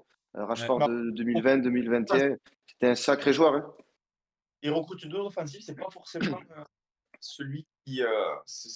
Dans le secteur où il fallait recruter pour Aston Villa. Je trouve que c'est quand même Ah, ils ont perdu Doran hein, quand même, hein. Donc, ouais. Ah oui, il y a Durant qui est parti, c'est vrai. donc, Qui est euh, donc parti c'est dans bien son club de d'être allé cœur. chercher quelqu'un. Ouais, il a dit ça, ce fou. Dans son club de Donc, cœur, ouais, le moi club je qui fait pense. rêver. Je pense que Rashford et Villa, bonne idée. Carrément. Ouais. Pour les deux. Pour les deux. Qu'est-ce qu'il y a eu aussi? Matistel, qui peut nous concerner, le français du Bayern, À prêté à Tottenham. Tottenham. Prêté à Tottenham. Tottenham. Ouais. Tottenham, ils ont recruté aussi un autre. Attends, ils ont recruté quelqu'un d'autre aussi. Putain, je me rappelle plus. Je sais qu'ils ont fait une offre pour Marc Danso. Guéhi de Crystal. Ah ouais? Danso de Lens. Danso est à, Ah oui, c'est vrai, à Danso, Tottenham. ouais. Voilà, chercher ce qui nous concernait aussi par rapport à la Ligue 1. Ouais, Après, donc il y a Matistel Joao- le français et Danso. Il y a Joao Félix qui part pour le Milan AC. Et Okafor qui part, lui, à Naples pour remplacer Gvara. Donc, Ouais. et, le Ouais, c'est mouvement. pas mal. Et pour remplacer Benacer, ils vont prendre Bondo de Monza. Aussi le Milan AC. Ok. Écoute, Et on ça. a Ouais, je connais pas. comment il s'appelle à Bologne, là. Calabria. Calabria, le latéral droit là. Bah, celui qui s'embrouille avec Conceição le dernier match. Ouais. Allez hop, Et il est en prêt. parti à Bah, Bologne. de toute façon, il y a ce qu'il faut maintenant. Ils ont Jiménez, ouais. Le mec de Jiménez, Feyenoord, là. l'attaquant de Feyenoord, là, qui Ah oui. était évoqué à Marseille, qui a signé pour Mm. une 30aine de millions à Milan. Et pour le Puisque coup, c'est une bonne Morata- idée, je pense. Parce que du coup, Morata est parti avec Moraté, ouais. Galatasaray. Moraté, ouais. Et D'accord ouais, avec bah, toi. entre Jiménez et Félix, ça peut être pas mal, voir ce que ça donne. Moi, je pense que Joao Félix, Non, mais- s'il est dans un club qui joue, ça peut le faire. Non. Ouais, Félix, faut arrêter. Ça fait Non, 8 mais ans qu'on dit que c'est une pépite et que oui, ça va marcher quelque part. Ça n'a jamais marché nulle part. Il finira en MLS à 30 ans parce que personne n'en veut et puis c'est tout. Il vaut rien. bah, je sais pas, au Milan AC, s'ils le font jouer comme il faut et tout, eh bah, qu'ils le font jouer comme il faut. S'ils lui font confiance et qu'ils lui donnent un peu les clés, ça peut être un très bon joueur. Je pense qu'en Serie A, il peut se balader en fait. Plus facilement qu'en Première Ligue. Ouais, ça c'est possible, mais bon. Après, pareil, ça leur coûte rien au Milan. Donc pour le Milan, pas mauvaise idée non plus. T'essayes un truc, ça te ruine pas, tu y vas. Mais après, moi, le Félix, ça fait longtemps que je suis descendu du train. Ouais. Et encore, j'ai jamais été Non, dans c'est le ça. train d'ailleurs. Non, après, voilà. J'ai pas plus de comme ça d'équipe de joueurs qui me viennent là, en termes de mercato. Moi, Moi, Danso, j'ai c'est vu tout bien à l'heure pour là lui. que il y Je a sais qu'il serait à Paris Tottenham, qui mais s'est c'est tout aussi positionné bien. sur le gardien de la Roma. Je sais pas si vous avez vu. Je sais pas ce qu'on a avec les gardiens. Je pense qu'on veut faire une équipe que de gardiens, parce qu'on en a pas assez apparemment. Je sais plus comment il s'appelle. J'ai vu ça, qui arriverait libre en juillet. Le gardien de la Roma, qui est un gardien italien. Je vois pas trop l'intérêt de racheter Un un mec gardien à ce poste. italien de la Roma? Ouais, C'est pas plutôt j'ai vu ça tout le. à l'heure. Attends, c'est pas celui qui joue à Benfica avant, normalement? Attends, je vais te. Je sais pas, j'ai vu ça Zvila? tout à l'heure C'est Zvila? Non, C'est c'est pas ça. Zvila? Son nom, Renan quelque chose. Je sais plus Ok. exactement. Voilà. Je sais pas. Je sais pas, Je vois c'est pas le trop gardien l'intérêt remplaçant? quand t'es. C'est le gardien remplaçant? Je connais pas le mec. Je connais pas le mec. J'ai Parce juste vu ça que. là en mangeant tout à l'heure, pas plus. Ok. Parce que le Il va gardien, falloir qu'on a. l'AS Roma, c'est Zvila. Normalement, le Serbe là, qui jouait lui à l'époque à Non, Benfica. c'est pas lui le nom que j'ai vu, c'est sûr. Ok. C'est un gardien rital. Eh ben. Il va falloir acheter, là. Oui, On est, on va enchaîner. On enchaîne, On on a bien enchaîne. débordé. On a bien débordé, effectivement. On va enchaîner sur la Ligue des T'inquiète, Champions. insulter Textor, ça ira vite. Ouais. Là, on faisait un petit bilan sur la Ligue des Champions. Ça y est, on a nos derniers résultats avec les matchs de la semaine dernière. Au lieu de faire, comme l'a très bien souligné Franck, au lieu de faire résultat par résultat, on vous met le classement et surtout, on va se faire un petit point, un petit bilan de cette Ligue des Champions avec les points positifs et les points négatifs. Et on va commencer par le positif. Alors, pour le positif, après justement cette dernière journée, cette magnifique journée de multiplex, on voulait retenir notamment, bien évidemment, les clubs français. Les clubs français bien évidemment. qui ont répondu Bien évidemment. au rendez-vous. C'est assez fou ce qu'ont fait les clubs français. On est là, le seul pays à avoir fait du 100% parmi dans les 24. Bon, après, il y a certains Non, il y a pays. l'Angleterre aussi. L'Angleterre aussi? Ouais. L'Angleterre, Exact, ils ont qualifié tout le monde, ouais. c'est vrai. Voilà, donc bon, 100%, c'est extraordinaire, sachant qu'on avait Brest qui n'était pas du tout favori. Je pense que ça devait faire partie des 3 ou 4 clubs les plus faibles de cette Ligue des Champions. On avait Lille qui, au vu de l'effectif et au vu de leur tirage, n'était pas du tout pressant pour être qualifié et encore moins dans les 8. Donc c'est vrai que ça aussi, c'est une sacrée performance de la part des Lillois. Paris, bon, on s'attendait à quand même ce qu'ils finissent dans les qualifiés, bien qu'ils se soient fait peur et qu'ils aient joué la qualification sur les 2 dernières journées. Et Monaco, pareil, on s'attendait un peu à ce qu'ils soient dans les qualifiés. Donc Monaco et Paris, il n'y a pas de problème, mais c'est surtout Lille et Brest qui font l'exploit. Brest d'être dans les qualifiés et Lille d'être dans les 8. Ouais, totalement. Ouais, t'as tout dit, t'as tout bien résumé. Paris et Monaco, ils font deux trucs opposés. Monaco fait une super première partie, Paris l'inverse, et Monaco merde un peu la deuxième, et Paris réussit la sienne. Ils se retrouvent qualifiés avec autant de points tous les deux. Ah, on a failli d'ailleurs tomber contre eux au tirage au sort là. Par contre, ouais, t'as raison d'insister sur Lille et Brest parce que c'est vraiment phénoménal ce qu'ils ont fait. Euh, Brest, c'est fou dans le sens où personne ne les attendait. On pensait qu'ils allaient finir avec Bratislava et Boys à 0 points, surtout avec le tirage qu'ils avaient pris qui était quand même pas cadeau. Pour Brest, en tout cas, de prendre Madrid, Leverkusen et tout ça, Barcelone. cool. Ils ont pris Barcelone, Brest Ouais. aussi. Putain, bah, c'est encore plus fou. Donc de se qualifier, vraiment, ils ont fait un taf énorme. Eux, je pense qu'ils sont un peu deg de tirer Paris, pas dans le sens où le fait qu'ils soient pas favoris, parce qu'ils auraient été favoris contre personne dans ces 24, quasiment, mais parce qu'ils auraient, je pense, aimé jouer contre une équipe qui connaissent pas. Paris, ils les jouent tous les ans en championnat, Ça, donc c'est très ça moche. va pas leur apporter ça leur apportera pas de plus-value particulière, tu vois. Et Lille, faut faire vraiment un gros truc sur eux parce que Lille, ils ont battu les deux Madrid. Ils avaient un calendrier vraiment pas simple. Pas Ils trop. finissent. Bah, ça tombe bien, on en fait un gros truc sur eux juste après. Ils ont vraiment une compétition de fou, tu vois. Donc, ouais, vraiment chapeau de finir là avec les noms qu'il y a devant. C'est vraiment ouf. C'est vraiment ouf de finir avec 16 points. Vraiment chapeau à cette équipe. Chapeau à Genesio, qui est quand même des fois pas mal critiqué. Mais quand il veut sortir les grosses stats contre les gros entraîneurs, il sait le faire, l'ami. Totalement. Et je vois Kouman, il m'essaye de me choper le callback dans le, dans le chat en me disant que c'est la faute de Liverpool si Paris joue Brest ou Monaco. Eh bien, ils avaient qu'à être meilleurs avant, hein. Nous, on a fait notre job. On a fait notre job, heureusement. Après, on a même failli gagner. J'ai même cru qu'on allait gagner au début. Mais bon, quand même, fallait pas déconner. On a vraiment. Il a envoyé même des joueurs que je connaissais pas. Pour te dire. Des jeunes qui jouent même pas si souvent que ça avec les jeunes. Donc, ça m'a. Là, il a vraiment, vraiment fait tourner. Non, grosse performance des clubs français. Au-delà de ça, en point positif, on a retenu le format aussi. Du coup, ce fameux format. Pas mal, hein? Le format qu'on a critiqué dans un premier temps, puis dans un second temps, juste avant le début de la compétition, quand on avait fait une analyse, on était là à voir, ça peut être stylé. Et au final, on s'est rendu compte que c'est vraiment stylé. Et ça va aussi avec le troisième point, le spectacle. C'est-à-dire à chaque match, à chaque journée, on voyait des énormes branlées. Il y avait aussi des très très gros matchs du fait que chaque équipe joue contre deux équipes de chapeau. Ça s'est joué à la dernière journée. Donc franchement, tout était, enfin moi en tant que spectateur, sachant qu'en plus il n'y avait pas Marseille, et bien je me suis régalé pendant ces 8 journées, c'était la folie. Non, c'était Ouais, top. beaucoup de Ça spectacles rejoint à le chaque fois. multiplex, quoi. Énormément de suspense sur la fin aussi. Ouais, Beaucoup de ouais, non, suspense sur les 2, 3 dernières journées. Le classement, il a changé 1000 fois à chaque fois. C'était vraiment cool. Non, non, de ouf.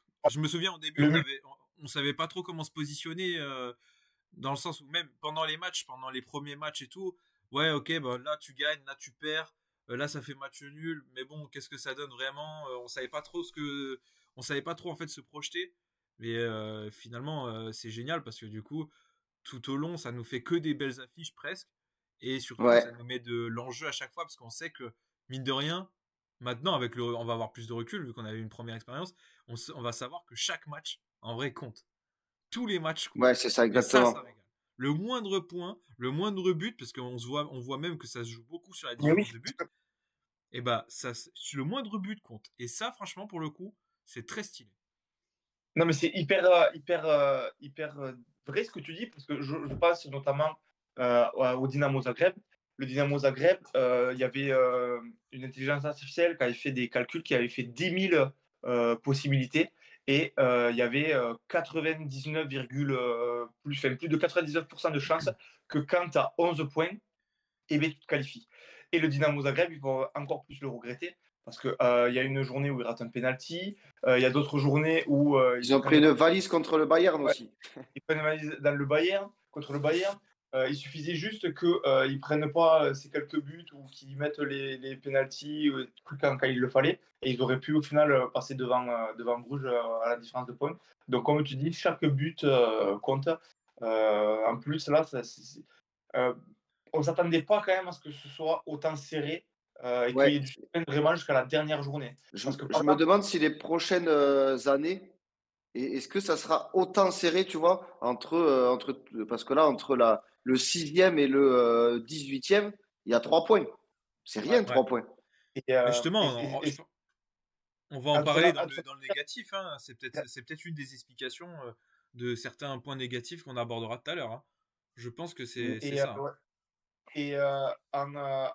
Merde, qu'est-ce que je voulais dire? Ah oui, entre Pardon, je t'ai l'avant-dernière journée et coupé. la dernière, on a vu des clubs qui ont fait d'énormes bons au classement, dans un sens comme dans l'autre. Monaco, par exemple, a perdu 7 places. Feyenoord en a perdu 8. Non, si, attends. Feyenoord, Feyenoord, ils ont joué contre qui le dernier match? Je Si, sais contre plus. Lille, Contre ouais, Lille, ils ils ont ont pris perdu une 7 Ah bah valise. oui, places. ils ont pris une valise. Ouais, il y a eu d'énormes retournements de situation, au final, avec des clubs qui étaient bien placés et qui sont mal placés, ou à l'inverse, qui étaient mal placés et qui, au final, arrivent à être en haut du classement. Donc ouais, c'était génial. Le multiplex, justement, il est dans les plus. C'était incroyable parce que tu suivais en direct tous les changements, ça bipait de partout. Enfin, en tant que spectateur, quand tu n'es pas fan d'une équipe en particulier, regarder ce multiplex, c'était vraiment excellent. Ouais, et big up à Canal quand même, parce que c'est pas facile à animer autant de matchs en même temps, qu'il y ait des bonnes suites et tout. Ils ont même tout au long de la compète, hein, au niveau des retransmissions, des émissions d'avant-match, de tout, des résumés et tout, ils ont vraiment fait un gros taf. Il y avait quand même beaucoup de matchs à gérer, c'est pas facile. Voilà, on sait que c'est de toute façon la meilleure chaîne pour la diffusion de sport quand il y a des gros événements comme ça, donc c'est bien de le préciser. Ouais, c'est Yes, vrai. exact. C'est vrai, c'est vrai. Bah, on va passer au Et on a mis négatif. Liverpool, Simon. Non, Ouais, on a mis Liverpool. Liverpool. Ouais. Tu vas pas en parler vite fait? Si, bah en fait, on a fait un beau parcours. On n'avait pas le plus difficile, on n'avait pas le plus facile. On avait des équipes largement abordables comme Girone, Leipzig, vu leurs prestations de cette année. On avait Bologne aussi. Mais sinon, après, en plus compliqué, on avait le Real Madrid, on avait le Milan AC et Leverkusen. On a su tout gagner et on a pu du coup se permettre de tout envoyer parce qu'on n'a pas arrêté cette année. Là, on en est dans toutes les coupes. On joue tout. Donc, et c'est souvent, il fait très peu tourner slot. Donc là, enfin, il a pu se permettre pour cette dernière journée d'envoyer tout le monde. Il a laissé tout le monde à la maison. Il a envoyé les petits jeunes et bon, bah, ils ont perdu. En même temps, c'est un peu normal parce qu'en face, le PSV, eux, ils jouaient vraiment leur qualif et toutes les places. Et ça fait la transition sur le dernier point sur les sommes perçues. Je peux comprendre que le PSV joue le maximum de points pour gagner des places parce que il y a un impact sur le financier, hein. Ah, C'est ce de que tu fou. voulais parler, je crois, Franck, du financier aussi là-dedans. Ça a rapporté pas mal d'argent au club. Euh, c'était moi qui l'avais mis, ouais. Ah, pardon. Mais alors, ça va aussi avec le mauvais côté qui est plus de matchs et tout ça. Donc, je t'en perds. Mais quand tu vois qu'un club comme Lille prend 80 millions, Brest a pris, je sais plus, 40 ou je sais plus combien, plus toutes les primes de victoire et tout, pour des petits clubs comme ça qui ont des budgets qui sont petits, avoir autant de cash qui rentre, c'est top pour pouvoir préparer les années à venir. Surtout en France où les droits télé sont plus que bancal, je sais pas, on dit quoi? Je sais pas. Bancal. Enfin, bancal, voilà, c'est bancal. Donc c'est top de pouvoir récupérer ces sommes-là. Ça joue aussi par rapport au coefficient UEFA. Donc plus tu es haut en coef UEFA, plus tu récupères par rapport à la place après. Mais ouais, c'est vraiment bien pour les petits clubs de pouvoir récupérer autant de finances pour les années à venir et avoir de la stabilité pour envisager les transferts et tout ça, c'est top.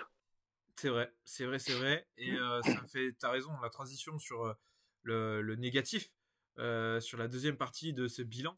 En parallèle, on vous a rajouté, Franck vous a préparé un jeu visuel avec le tableau final. Donc, et c'est pourquoi on l'a mis aussi, parce que ce fameux tableau final, il y a donc eu ces tirages pour savoir qui allait affronter qui, et le tirage non intégral au niveau des chapeaux, c'est ce qui vous a chagriné, vous, messieurs. Je sais que vous, ça vous a pas plu. Bah, moi, c'est le tout premier tirage, le tirage du tout départ, moi. C'est en plus des nouveaux tirages qu'il y a eu, moi, c'est le tirage initial que je trouve qui est. Si tu fais une ligue comme ça à 36, 36. tout le monde doit pouvoir rencontrer tout le monde. Moi, je pense qu'il faut qu'on arrête de favoriser les gros championnats dans ces cas-là, à dire que Liverpool ne peut pas rencontrer City, que la Juve ne peut pas rencontrer l'Inter, que Dortmund ne peut pas rencontrer le Bayern, parce qu'après, du coup, ça fait trop d'inégalités entre les tirages. On a vu que d'une équipe à une autre, les tirages, ça n'avait rien à voir du tout. C'était Mais d'ailleurs, facile pour des, c'était facile pour des équipes chapeau 3 et 4 et dur pour des équipes chapeau 1 et 2. Dans ces cas-là, ça sert à rien de faire des chapeaux si le chapeau il désavantage par rapport à d'autres équipes. Donc il oui, faudrait faire un truc intégral ou arrêter de faire des chapeaux. Tout le monde peut rencontrer tout le monde et on arrête de commencer à tirer parce que sinon, avec autant d'équipes et la façon dont c'était géré, moi je trouve que c'est pas du tout équitable par rapport aux clubs. Et mais je en dis ça plus, aussi parce que je me suis fait enculer sur le tirage, évidemment. et justement, c'est ce que j'allais dire. On l'a vu, la France, avec Lille et Paris, c'est eux qui ont eu les deux pires tirages. Paris et Lille, c'est eux qui ont eu les deux pires tirages parce que dans les autres championnats, vu que c'est là où il y a les plus gros clubs qui ne peuvent pas s'affronter entre eux, et puis les gros clubs, ils vont sur les championnats où il y a moins de gros clubs, en fait, c'est-à-dire la France, les autres championnats. Donc, en plus, j'ai vu une stat là, c'était pareil, c'était un classement des équipes qui avaient pris le pire tirage, et c'était en 1 et Lille en 2. Et ouais, ça ne m'étonne absolument pas. C'est à cause de ce tirage non intégral, comme tu dis. Ouais, moi, je trouve ça un peu dommage. Qu'avant, on le faisait sur les poules de 4, pourquoi pas. Là, si on veut faire une seule compétition, bah, c'est une seule compétition. C'est pour tout le monde pareil dans ces cas-là. Et si on veut faire des chapeaux, pas de souci, mais il faut que tout le monde puisse rencontrer tout le monde dans le chapeau.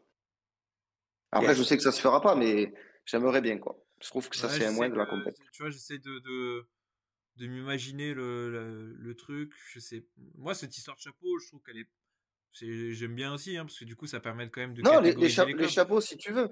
Mais le Mais but peut-être du trop par chapeau, les c'est que chapeaux. quand t'es chapeau 1, tu es censé avoir un avantage par rapport à ton chapeau, du fait que tu es champion, et d'affronter des clubs plus faibles. Donc si Mais c'est pour prendre que des top clubs à chaque fois, et que les clubs des chapeaux 3 et 4, ils aient des clubs moins bons, par exemple un Villa qui a pris des clubs moins bons parce qu'ils ne pouvaient pas affronter City, Liverpool, ouais, ouais, Arsenal, ouais, ouais. et Ouais. évidemment, c'est plus facile, Peut-être, il quoi. faut peut-être revoir l'attribution des chapeaux, peut-être. Ouais, ou laisser les équipes du même pays se rencontrer entre elles. Oui, tout simplement. Oui, c'est vrai. Euh, Après, tu un perds un peu autre, cet attrait-là aussi, par contre, la Ligue des Champions. Ouais, mais bon, c'est plus équitable. C'est un pas faux. autre point négatif que je voulais mettre, c'est le tirage des huitièmes. Mais je vais m'expliquer ce que je voulais dire par là. Peut-être qu'on ne sera pas d'accord. Mais bon, comme vous avez vu, pour pas, pour les barrages, au lieu de faire comme il était initialement prévu, le 9e contre le 24e, le 10e contre le 23e, etc., eh bien, ils ont fait un tirage au sort. C'était le 9 et le 10 contre le 23-24, le 11 et le 12 contre le 21-22, etc., etc. Donc, c'est là qu'on a eu du coup Paris-Brest. Enfin, c'est là le tirage que vous pouvez voir pour les barrages sur la petite image. Et pour les huitièmes de finale, comment ça va marcher? Eh bien, le 1 et le 2, ils vont tomber contre ceux qui sont 15 et 16. Donc, en soi, ça peut paraître logique dans le sens où ils s'attendent à ce que de 10 à 16, ça gagne. Donc, le 1, il va tomber contre le plus éloigné. Mais admettons, si le 24e du classement, eh bien, il gagne contre le 10e, eh bien, ça veut dire que le 24e peut affronter le 9e du classement. Et du coup, par exemple, si Paris, qui a fini 15e, ils gagnent leur match, ils vont prendre le Barça ou Liverpool. Donc ça, c'est vrai que c'est assez particulier. Je vois pas On forcément se comment fait, ils on se fait autrement. encore niquer. Ah non, mais je vois pas comment ils peuvent faire autrement en vrai. Parce qu'il faut bien quand Non, mais même par contre, et moi, ça Barcelone me paraît logique, hein. soit- Ça me paraît Oui, d'une logique. Je vois pas pourquoi mais le premier qui se fait chier à finir premier pourrait avoir le risque de se taper le 10e, tu vois ce que je veux dire? Mais oui, mais du coup, ça veut c'est dire pas que logique. par exemple, là, dans cette situation, bon, Paris va exploser Brest, ils vont prendre soit le Barça, soit Liverpool. Et si par Ils n'avaient pas exemple, qu'à finir Bruges. 15e. Mais attends, admettons Oui, mais Bruges. on a fini Attends, mieux que le 22e. admettons Bruges, ils Mais gagnent oui, mais contre l'Atalanta, et bien Bruges, ils prendront Aston Villa ou Lille. C'est pas logique. Aston Villa ou Lille, ils ont terminé 8 et 9. 7 et 8. Donc c'est à la fois logique, mais à la fois c'est bizarre parce que quelqu'un qui termine derrière Paris, mais il peut se retrouver à prendre une équipe qui a terminé 8 ou 9, tu vois. 7 ou 8. ouais, mais bon, Ouais. après, une équipe qui finit 7 ou 8 est bien plus forte que le 24e à l'histoire, à la base. Mais oui, Bah, mais après, oui, Ouais, mais oui et non. Quand tu prends le classement, City font 22e, Lille ils font 7e. S'il y a un Lille City en 8e de finale, je ne miserai pas sur Lille non plus, tu vois. bah oui, je suis d'accord avec toi sur la base, mais tu peux pas l'anticiper ça. Quand tu fais une compète et que tu essaies Évidemment. d'être logique, Et- ça paraît logique que le 8e il évidemment. est. Si regarde, si on suit ta logique, euh, Non, mais je suis à d'accord que la base, le de final, base, c'est logique de favoriser les 1, 2, 3, bah 4, oui, 5, 6, etc. C'est logique de les favoriser parce qu'il faut mettre en avant qu'ils se soient cassés le cul à finir dans les 8 et avec cet ordre-là. Ça, je suis d'accord. Mais je rejoins Franck sur le fait que ça s'arrête à 15-16. Le 15-16, ils peuvent se faire niquer de prendre 1-2 par rapport au 17-24 qui prendront des équipes de 3 à 8 si eux gagnent leur barrage. Et donc, ils se retrouvent après un peu avantagés. Aujourd'hui, il vaut mieux quand même tirer Lille ou Aston Villa, où j'ai plus exactement le classement en tête, que Liverpool, Barça ou l'Inter de Milan. Tu vois, c'est un fait. je suis Donc, d'accord, il y a, mais à la il y a base, la logique de départ, ok. Mais ensuite, ça crée un autre décalage après pour, si jamais c'est la deuxième partie de tableau qui passe, de faire une inégalité par rapport à la première partie, quoi. ils En peuvent pas gros. faire autrement. Ils peuvent pas faire autrement. Le Et tirage, non, ça on est d'accord. effectivement, c'est pas le, c'est compliqué parce que après ce décalage, pour moi, ouais. est lié à la mauvaise performance de certains clubs qui n'ont pas répondu présent quand il fallait. C'est surtout lié à ça. Et je pense que du coup, je sais pas si, comme tu le disais tout à l'heure, pour rebondir, je sais pas si ça va être toutes les saisons comme ça. Est-ce que dans toutes les saisons, Je sais on pas. aura entre guillemets, des matchs et des points et des classements aussi serrés, quoi. Je sais pas si on aura ça tout le temps. Parce que sinon, après, je suis d'accord avec vous dans le sens où quel est l'intérêt déjà de faire ce petit tirage au sort déjà. Si il y avait pas, Mais pour moi, la seule explication, c'est le fait que peut éviter d'anticiper, éviter les magouilles, de faire trop de oui, mais calculs. ça peut se faire à tous les niveaux. Oui, mais ça, c'est pas ce qui me choque le plus, parce que ce soit, que ce soit le 9e qui affronte le 24e ou le 10e qui affronte le 24e, au final, c'est pareil. Et justement, c'est bien parce que ça évite de, si jamais il y a de trop gros écarts de points, comme tu dis, pouvoir anticiper. Ouais, Même c'est si ça ça. se joue Et de un petit choisir ton peu les dernières adversaire. journées. Mais c'est pas comme s'il faisait. Là, il faut un tirage de 2 par 2. C'est pas comme s'il faisait un tirage non plus de 4 par 4 ou de 5 par 5, tu vois. Mais sinon, il faudrait faire comment? Non, mais je sais pas, Ben justement, je moi pas déjà, le choix, je le ferai pas ce mais tirage, moi. Là, de la double confrontation possible, là, comme par exemple pour nous, c'était Monaco-Brest ou pour Atalanta, c'était Bruges ou Sporting. Ça, je le ferai pas. Tu fais 9-24, point, tu Ouais. te fais pas chier à oui, balancer mais un du coup, tirage ça au revient sort. au même que le 1, il Oui, serait top 16 en 8e. oui. Alors, pour l'après, de toute façon, ça change pas, mais pour l'après, là, c'est ce qu'on dit, on peut pas faire. On peut pas. Si tu veux qualifier 24 équipes, il y aura forcément un décalage après les barrages. Ou alors, il faut faire comme il dit Seb. Ouais, Tu vires cette phase de barrage, tu qualifies les 16 premiers, tu fais 1, 16, 2, 15, 3, 14, etc. Ouais, jusqu'à ouais. 8, 9. Les 8 Après, ça premiers fait reçoivent au des. retour avec l'avantage d'avoir fini premier. Et voilà. Et après, tu peux faire ça. C'est une solution. Une solution. Ouais, mais du coup, Moi, après, tu laisses pas de ouais, chance. Là, l'idée de faire ça à la base, c'était de laisser une chance aussi à 24 clubs. tu qualifies moins d'équipes. Ça, t'aurais vu Mais un City après, éliminé sur une compète. c'est du financier pour eux derrière. C'est des matchs en plus, c'est des machins. C'est pour ça qu'ils ont fait ce format-là aussi. C'est parce Bah oui, que oui, derrière, ça c'est fait sûr. plus de matchs, etc. Et ça reste non, dans mais l'inconvénient de ce qu'on disait aussi, c'est le négatif. C'est par contre, il y a beaucoup de matchs. Il y a beaucoup de matchs. Je veux dire, tu vois, même, t'imagines, nous, Liverpool, on a gagné tous nos matchs. On a gagné tous nos matchs. Ça y est, le dernier, on peut se laisser l'opportunité de faire tourner. Bah, si le Barça gagnait, on était quand même deuxième. bon, pour le coup, dans le classement à la fin de l'histoire, ça change rien. Même si t'es deuxième, t'es de bon côté du tableau, tu rencontres pas le premier, c'est bon. Mais le truc, c'est que ça veut dire que, putain, pour les 35 autres équipes, ça te laisse aucune marge d'erreur. Donc les types, ils doivent jouer le championnat, la Ligue des Champions à fond, et tous les 3 jours, tout le temps. Et il y en a beaucoup d'équipes, à Mais mon avis, surtout là, que ça a dû changer. Hein. là, en plus, on a vu avec le fait que ça soit ultra serré comme ça, il n'y a aucune équipe qui a pu se dire je relâche à un moment donné. Tout le monde jouait le top 8 ou le top 16 ou le top 24. Donc, à part les pipes qui avaient 0 point, mais eux, du coup, effectivement, ils s'en foutaient. Mais oui, ça fait des matchs en plus. Là, pour les équipes qui sont en barrage, ça rajoute 2 matchs aussi. Euh, par exemple, Paris, on joue tous les 3 jours jusqu'à mi-mars ou je sais plus quand là. Alors pour certains clubs qui ont des profondeurs de banc un peu plus grandes, c'est moins dérangeant. Pour un Brest qui est encore qualifié en Coupe de France, ça va commencer peut-être à être dur d'enchaîner les matchs avec le championnat et tout ça. Pour les plus petites équipes, ça fait beaucoup. Lille, s'ils n'avaient pas fini dans le top 8, Lille, ils sont issus des barrages avant la Ligue des Champions. Ouais. Ils avaient enchaîné 4 matchs avant. Donc, t'imagines, tu arrives en huitième, C'est potentiellement, vrai, en putain. ayant joué 4 plus 8 plus 2, 10 matchs. 12 matchs, c'est énorme, même. Qu'est-ce que je dis? 14 matchs. C'est énorme. Il y a trop de matchs. Il y a trop de matchs. Mais ça va aussi avec le fait qu'on a eu plein de spectacles, que l'équipe a plein d'argent, que ça a Oui, été serré, qu'il y a eu du suspense. Il y a des plus et des moins. Ça Mais exactement. fait partie du jeu. en vrai, pour revenir au tirage, du coup, en voulant en faire autant de matchs, en voulant qualifier 24 équipes, ils sont obligés de faire le tirage comme ça, mais Ouais. la logique n'est pas parfaite. Ouais, je Bah, suis après, d'accord. pour faire très simple, effectivement, la logique, tant pis, c'est que tu ne fais pas c'est ce que disait très bien Seb et ce que tu disais aussi Cyril, tu fais pas les 24 et que t'en fais que 16 et tu fais des huitièmes de finale direct, hein, et puis c'est réglé. Voilà. C'est juste que tu fais pas de 16e et tu laisses pas l'opportunité de faire une sorte de barrage. Quoi. Ou alors, il faudrait faire que tu fais les barrages ils se gagnent, et après, en fonction de les vainqueurs, tu prends le classement, celui qui a terminé le plus loin au classement, il tombe contre le premier. Tu vois? Par exemple, Ouais, si Ah, c'est Bruges, pas mal. tu fais tomber Bruges contre Liverpool, parce que ok. Bruges C'est a pas terminé mal. quatrième. Je vois ce que tu veux dire. C'est pas si Ouais. con. À On va voir. envoyer ton Je sais pas CV si. à l'UEFA, Franck.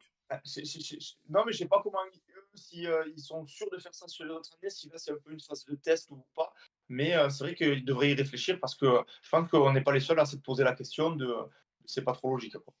C'est vrai. En tout cas, quand ils ont commencé à nous sortir les tirages, les machins, on, on a tous dû retourner sur comment ça marche parce que plus personne comprenait rien quand même. Ouais, de ouf. Euh, Est-ce que vous voulez qu'on enchaîne sur Lille là? Je vois que le temps il passe. Parce que pour dire que Ouais, ouais. Leipzig était nul et tout, là, voilà, on a bien parlé de la Ligue des Champions avec ce qu'ils ont fait. Moi, j'ai envie qu'on reste encore sur une note positive et qu'on continue à parler de ce magnifique LOSC. Tu nous as fait un très beau visuel, Franck, là, avec les scores. Ça tue. C'est magnifique. Ouais, franchement, ça tue. C'est vrai que Lille en Ligue des Champions, incroyable. Et pas qu'en Ligue des Champions. Parce que pour le coup, ils sont quand même ils sont nickel même en Ligue 1. Ouais, moi je Non, vais laisser l'Artigus parce que je sais que c'est un sujet qui tient à cœur depuis 6 mois. Donc vas-y mon ouais, je sais champion. pas pourquoi. Je sais vraiment pas pourquoi. Je l'ai assez répété. Cette équipe, elle me plaît, de Lille. Et quand on les a vus arriver dans cette Ligue des Champions, on s'est dit, oula, là ça va être très compliqué au vu du tirage. On s'est dit, le premier match va être déterminant. Il faut gagner contre le Sporting pour prendre des points. Sinon, ça va être compliqué d'aller en chercher. Et bingo, ils perdent 2-0 contre le Sporting. Et là, tu te dis, eh bien, ils sont mal barrés. Et au final, quand tu vois les résultats qui ont suivi, victoire contre le Real, victoire contre l'Atlético, match nul contre la Juve, ils ont explosé Feyenoord. Si tu te dis, c'est fou. Bon, ils ont perdu contre Liverpool, logiquement, mais quand tu te dis qu'ils sont tombés contre 4 clubs que sont le Real, l'Atlético, la Juve et Liverpool, et que sur ces 4 matchs, ils ont quand même pris 7 points, et bien franchement, chapeau à eux. Après, bon, Sturm Graz et Bologne, c'est quand même logique qu'ils gagnent, mais du coup, cette équipe-là, elle mérite. Et du coup, force est de constater que Genesio est un très bon coach, parce qu'il faut le dire, dans les grands matchs, il a souvent répondu présent. Quand il est à Rennes, il se fait virer, mais alors qu'il faut savoir que Genesio, c'est le coach dans l'histoire de Rennes qui a le plus de points par match. Il est, je crois, il était, quand il s'est fait virer, à 1,75 points par match. Si je ne dis pas de bêtises, avec Rennes.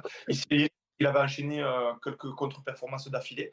Mais du coup, quand il est arrivé à Lille, il a pris une équipe du coup, qui était composée de beaucoup de talents, à l'image de Zegrova. Et en plus, ce qu'il y a de bien, c'est qu'il a fait éclore des jeunes, notamment pendant cette Ligue des Champions. Il a fait énormément tourner. On a vu au dernier match là, contre Feyenoord, alors que c'était super important, David a commencé sur le banc alors que c'est leur meilleur buteur. Il y avait un peu Oui, Zegrova, enfin bon. mais il a fait sortir des jeunes comme Sarawi, comme le milieu de terrain aussi, là, comment Boadi. il s'appelle Boadi. Boadi. Il a fait vraiment une super staff. Franchement, bravo à eux. En championnat, en plus, ils sont en course pour jouer le podium. Et en plus, ils sont toujours en Coupe de France. C'est pas tard, comme le rappelle le Duche, parce qu'ils ont Marseille. Mais ouais, franchement, énorme chapeau à Lille. Et à Non, mais Genesio. t'imagines. Et en plus, Genesio, il a énormément fait tourner. Et surtout, il a fait des coups de poker. Tu vois, il met backer ailier. Oui. Je regardais son nom parce que je me rappelais même plus. Mais Mouko. Le Mouko, là, au milieu de terrain, là, Oui, qui fait jouer devant, ou je sais plus, ailier. Il gagne. il Il a, met un il a, il a doublé fait, contre il a Bologne. fait jouer 10. Il a fait jouer 10, ouais, contre Et Bologne. il marque 2 buts alors que le frérot, il a jamais marqué il a jamais marqué en pro. Ou je sais plus quoi. Il y avait une Alors, scène comme ça. après, Non, après c'est aussi, énorme. moi, je te rejoins sur le fait que Genesio, quand il faut analyser des grosses équipes, des gros matchs et tout, il est super fort. Là, après, il y a beaucoup de turnover aussi parce qu'ils ont eu pas mal de blessés, mine de rien, Lille, qui ont fait qu'il C'est a vrai. dû composer avec certains joueurs, avec le fait de remonter un peu Mouko, remonter un peu peut-être aussi Bakker et tout ça. Ça enlève absolument rien au parcours qu'ils ont fait, évidemment, c'est pas ce que je dis, mais il a aussi dû composer avec les blessés qu'il a eus, mais il a le talent de mettre en confiance les joueurs pour que les joueurs réussissent au poste qui sont pas les leurs, quoi. Oui, et puis aligner un Boadi contre le Real Madrid, en plus qui est homme du match, je crois, alors qu'il a 17 ans, c'est fou quand même. Mais, À mais quel c'est surtout que moment un jeune de si 17 ans ça arrive contre le une Real, fois. alors qu'il y avait sur le banc, il y avait André Gomez ou des types comme ça. Ouais, c'est ça. Oui. Non, il était sur le banc, mais je crois qu'il était pas en canne. C'est Mais pas Benjamin André plutôt? Benjamin André, voilà, c'est ça. Ouais. tu parlais André de qui Gomez, là, il est toi? plus à Lille, il est parti, non? Oui. Non, je croyais que tu parlais d'Angel Gomez, qui est à Rennes. Ouais, ils À Rennes, à tous Lyon. le même À nom en Lyon. même temps, là. Hein? Ils ont tous le même nom, là, au milieu du terrain. Ouais, c'est vrai. Non, mais ouais. Ouais, Mais bon, c'est pas la Lille, première fois qu'il Lille, le c'est fait, hein. Putain, à costaud. force, au bout d'un moment, quand tu te dis Genesio, il le fait une fois, deux fois, trois fois, tu sais, à chaque fois de sortir une nouveauté, à chaque fois que ça marche, putain, au bout d'un moment, c'est pas que de la chance, quoi. Parce on l'a Bah souvent non, non, catégorisé plus. comme ça, hein, en Quand, disant que ça a quand, de la quand réussite et tu, tout. quand t'en mets 6 à Feyenoord, quand tu bats les deux Madrid, que tu vas accrocher la Juve là-bas et que, bon, Liverpool, ils s'en sortent bien, moi, je trouve, mais au final, ils perdent que d'un but. Quand tu as autant de résultats positifs sur une grosse compétition comme ça internationale, c'est pas de la chance, c'est juste du bon travail, il faut savoir le souligner. C'est une belle équipe. C'est une équipe qui joue au ballon la plupart du temps, qui rechigne pas, qui a des super éléments, qui a une belle assise aussi, une belle colonne vertébrale avec Chevalier, avec Alexandro et André, parce que je citerai pas leur attaquant. Donc c'est une équipe qui est solide et qui mérite d'être là où elle est. Ils ont eu la réussite qu'il fallait aussi pour que les autres résultats, ça soit nickel. Pour qu'ils puissent passer dans le top 8. Mais ça, c'est une super récompense par rapport au taf et au match qu'ils ont fait pendant 4 mois. Là. C'est top. Ouais, là ils sont en course, course même en Ligue des Champions, pour la place en Ligue des Champions en Ligue 1. Ils sont encore en Coupe de France, là en huitième. Déjà, on va rester focus Ligue des Champions. Euh, Qu'est-ce que vous voyez pour la Ligue des Champions? Vous les voyez Et comment? bien, Ça Euh, va continuer ou pas? c'est qui leurs adversaires potentiels? Là, tu peux mettre la slide d'avant, Je Sim? peux te remettre la slide de d'avant. et Leurs Dortmund, adversaires. l'Atalanta, Bruges ou le Sporting. Ouais, c'est abordable quand même, hein. C'est C'est abordable. abordable. C'est Mais après, abordable. Quoi qu'il arrive, c'est abordable. Après, il y a des tirages plus abordables que d'autres. On va et pas se après, cacher. Hein. par ça, par contre, si jamais il passe les huitièmes. Et après, Barça, Liverpool ou Paris ou Brest. Oui, au Monaco. Enfin, il y a plein de possibilités, mais, Il y en a mais certaines que tu peux ouais, enlever, à là, mon avis. oui. Bon, moi, j'en garde Pareil, que deux. pareil. Hein. Non, moi, Euh, on a la capacité de pouvoir éliminer une équipe d'Atalanta ou de Dortmund et ouais. passer en quart de finale. Je pense qu'ils peuvent faire un tour de plus. Après, Même, passer en même quart de si je les mets, contre l'Atalanta ou Dortmund, je ne les mettrais pas favoris, dans le sens où il y a 2 matchs. C'est toujours plus facile d'éliminer ce genre d'équipe sur 2 matchs avec les matchs à Dortmund ou en Italie. Sur un match, tu peux les foutre à égalité. Sur 2 matchs, je les vois quand même un peu plus faibles que Dortmund, Atalanta, mais ils peuvent le faire. S'ils ont En battu plus, l'Atlético ou le Real, ils sont capables d'eux. Par contre, s'ils ont Sporting ou Bruges, ils ont cette chance. Je pense qu'ils ne feront pas 2 fois l'erreur contre le Sporting et Bruges, ils vont les catapulter, hein. Ça vaut et en rien. plus, comme ils Un sont cadeau. qualifiés directement en huitième, ils ont l'avantage de recevoir à domicile au retour. Au match retour. Donc Ouais. ça, il y a ce petit Ça, avantage-là. c'est un Et petit plus, ouais. si Lille, par contre, imaginons, gagne leur huitième de finale et il va en quart finale de Ligue des Champions, c'est c'est une belle saison. Ah, bah, C'est une saison bien plus que réussie. c'est une Après, les super gars, perte. comme je vous l'ai dit dans le chat, vous aurez entendu ça ici la première fois. Moi, je vois en finale Atlético Madrid-Inter. Et ben, bien Et vous, c'est qui évidemment, votre favori de la Ligue je des Champions? partage pas. C'est qui vos favoris? Bah, franchement, Moi, ce moi, qui me fait Liverpool, chier, bien les évidemment. favoris, c'est que les deux que je vais donner, c'est les deux que je peux potentiellement affronter si je passe Brest. C'est ça qui m'emmerde. Non, moi, je vois bien, ça va être bateau, hein, effectivement, c'est les deux équipes les plus en forme. Mais je vois bien Liverpool-Barça, Mm. hein. Après, une équipe que l'Artigue a évoquée tout à l'heure aussi en disant qu'ils ne savaient pas perdre, c'est l'Inter, qui mine de rien est très costaud. Ils ont fait une super première partie, hein. Ils finissent 3, 4, 4. je sais plus. 4. À voir qui c'est qui prennent aussi. Parce qu'il y a potentiellement un derby avec Milan qui peut se faire aussi, donc c'est toujours plus dur à jouer. Mais c'est une équipe qui peut aller loin, qui peut aller très loin, l'Inter, hein. Ils ont déjà Bah, fait ils ont une une finale il n'y a pas capacité longtemps. Ils sont armés. Ouais, je à pense se chier dans que le pétard, hein. défensivement, c'est la meilleure équipe d'Europe, je crois. Donc, c'est une équipe qu'il ne faut pas mettre de côté trop tôt, je pense, cette équipe de l'Inter. J'ai aucun respect pour cette équipe de l'Inter. Donc pour Alors moi, ça, je le comprends, mais j'aime pas tout du à tout. fait. Alors là, Et du je le coup, comprends. moi, je sais qu'ils iront pas plus loin. Pour moi, ils iront pas plus loin. Alors, est-ce qu'on enchaînerait pas par notre dernier sujet, là, nos Lyonnais qui ont entendu que ça, là, qui ont entendu que ça, La tanche, Textanche. Textange, ah, pas mal. Textor veut de la nouveauté. Allez, on voulait s'attarder un peu plus sur son cas et sur le cas de Lyon, de l'Olympique Lyonnais, parce que comme vous l'avez très bien suivi, Textor, après le match nul contre Nantes, a décidé de se séparer de Pierre Sage, ce qui a été, on va dire, inattendu. Le timing était Mal assez fou. vécu. Ouais, mal vécu même de la part des supporters. Et a remplacé, en a profité pour sauter sur l'opportunité de Fonseca. Paulo Fonseca qui s'est fait remercier du Milan AC parce que ça se passait très mal, mauvais début de saison. Et donc on voulait en parler, s'attarder un peu plus longtemps, pas de parler rapidement en apéro à la carte, on voulait vraiment en faire un sujet parce que du coup, on voulait en discuter, en débattre tous ensemble. Au début, on voulait faire un petit duel, mais c'était compliqué de trouver des arguments pour. Même si, moi, j'en ai 2-3, mais pas bien plus. En gros, on veut discuter du choix de Textor, en fait, tout simplement, et même de son management en général, de la direction que prend le club. Voilà. Déjà, je vais vous laisser parler, messieurs, parce que je sais que vous avez déjà un avis bien tranché. Et je vous laisse faire, hein. Textor, est-ce qu'il fait bien? Est-ce qu'il fait pas bien? Comment vous voyez Lyon? Allez-y. Bah, euh, force est de constater qu'il fait quand même pas très bien. Je trouve qu'il ramène en fait aucune stabilité, que ce soit sur le plan sportif, sur le plan financier, sur le plan managérial. Tu as l'impression que tout peut arriver pour n'importe quel joueur ou pour n'importe qui. Il n'apparaît pas fiable. Tu as l'impression qu'il pense que à l'ensemble de toutes les sociétés dont il bénéficie. Il est arrivé dans un moment où c'était pas facile pour Lyon. Ça marchait pas du tout avec Grosso et toutes les pipes qu'il avait pu foutre à la tête de l'équipe là.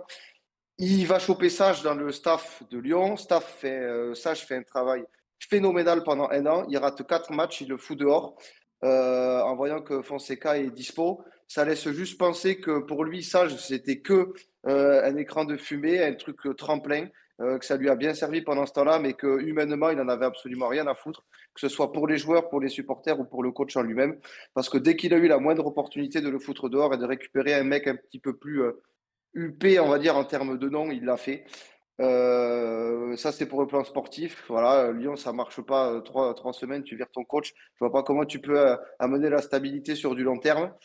Sur le plan financier, c'est l'équipe la plus menacée par la DNCG cette année. Il est propriétaire de 40 clubs. Il fait des magouilles entre chaque club pour aller récupérer de l'argent. Il l'a fait avec Molenbeek, il l'a fait avec Botafogo. Là, est-ce qu'il va vendre les parts de Crystal Palace pour injecter directement dans le club? Enfin, encore une fois, c'est pas stable. En début de saison, on disait Lyon a du mal à démarrer parce que chaque joueur est potentiellement vendable parce qu'il a besoin de liquidité. Comment tu veux faire quand tu es joueur pour avoir envie de jouer? Tout à l'heure, tu disais Cherki, hier, il n'a pas été bon. 2 heures avant, il ne savait pas s'il allait être envoyé à Dortmund, on n'en savait rien. L'autre, il Ouais. attendait juste une offre plus grosse pour se séparer de son meilleur joueur cette année. Donc, c'est difficile aussi pour les types de suivre. Et puis voilà, niveau managérial, comment tu peux avoir confiance en un mec qui te vire comme ça à la première occasion, qui donne des explications après complètement loufoques en disant j'ai posé la question à mon board, ils m'ont dit que oui, donc je l'ai fait. Ça veut dire que lui, il a aucune opinion, il fait juste les trucs comme ça, comme s'il virait n'importe quel mec dans une société lambda où il y a je sais pas combien de salariés. Enfin, moi, vous avez bien compris, je trouve que ce mec, c'est une pipe. Il ne sait pas gérer un club. Je pense que ça va finir par se voir dans d'autres clubs parce qu'à force de gérer avec la multipropriété, ça va finir par péter quelque part. Il a même encore de la chance que cette multipropriété ce soit possible en Europe parce que si le jour où ça s'arrête, je vois pas comment un mec comme ça est capable de gérer un club. Eh bien, putain, c'était. Moi, il me tenait à cœur ce sujet parce que je peux pas l'épiffrer, ce mec. J'ai vraiment du mal avec lui et je trouve que c'est pas une bonne personne, tout simplement.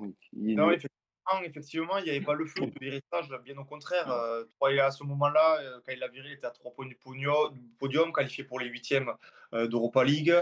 Il a réussi à remettre de la cohésion dans le groupe, à faire bien s'entendre et à faire bien jouer les joueurs après la débandade du début de saison dernière. Donc il n'y avait pas le feu. Il a décidé de le virer. Il prend Fonseca. Pour le coup, je ne pense pas que ce soit le plus mauvais choix possible de recruter Fonseca. Il connaît la Ligue 1, il a performé en Ligue 1 avec Lille. Donc ça, c'est le petit point positif sur le remplaçant de Sage. Et on doit trouver des bons trucs sur Textor. Après, effectivement, d'un point de vue financier, tu en as parlé, moi ça m'insupporte, c'est toutes ces magouilles entre la multipropriété qui s'échangent des joueurs entre ces clubs pour pouvoir faire de l'argent et pouvoir rééquilibrer ses finances. Je trouve que c'est inconcevable, ça, on en a assez parlé de ça. Et ouais, après, il fait le show, mais bon, c'est vraiment pas bon, que ce soit pour le club, pour les joueurs, d'avoir un type qui est autant dans la folie, dans la démesure que lui. Comme je me souviens quand il a dit qu'il fallait qu'il passe la femme de Pinot à la télé, passe des audiences, Salma Hayek, c'est complètement délirant. Ouais, c'est un grand showman. Mais tu vois, C'est c'est ça qui est l'Amérique. compliqué. Hein. L'Amérique. Mais justement, ouais, c'est du show à l'américaine, mais le problème, c'est que ça, pour l'instant, ça a plus porté défaut l'Olympique Lyonnais parce que quand il a fait ses sorties, il est un peu de partout. Quand il a fait ses sorties contre Nasser El Khelaïfi, peut-être que dans le fond, il a pas complètement tort, mais sur la forme, il fait ça au niveau du timing alors que le club va très mal. Il venait de se faire éliminer de la Coupe de France.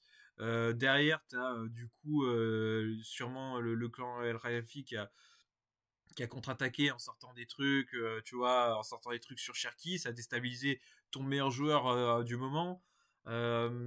Tu sais que ton club, derrière, il est pas complètement stable et en fait, tu te permets de partir un peu à droite à gauche. Tu fais que des magouilles dans tous les sens. Le coup de Maitland Nice, là, effectivement, j'ai vu dans le chat avec Seb, ils ont demandé à ce qu'il change de nationalité pour derrière débloquer un extra communautaire pour avoir une place en plus dans l'effectif. Là, tout à l'heure, attends, faudrait que je vous retrouve. Tout à l'heure, je tape Textor et tout pour travailler le sujet et tout. Il y a, il y a premier article. L'OL est en train de faire une magouille pour faire signer et contourner la DNCG et signer un jeune, la Croupi. Junior Croupi, je sais pas quoi, un petit jeune, ils essayent de le faire Oui, de mais modifier des c'est un trucs. le mec de Lorient là, mais en fait, ils veulent l'acheter pour l'envoyer direct en prêt et que ça compte pas dans les finances de 2024, 2025 Ah oui, et que ça compte pour l'année prochaine. il joue trop avec la corde et le problème c'est que là où il a merdé, c'est sur sa communication encore là.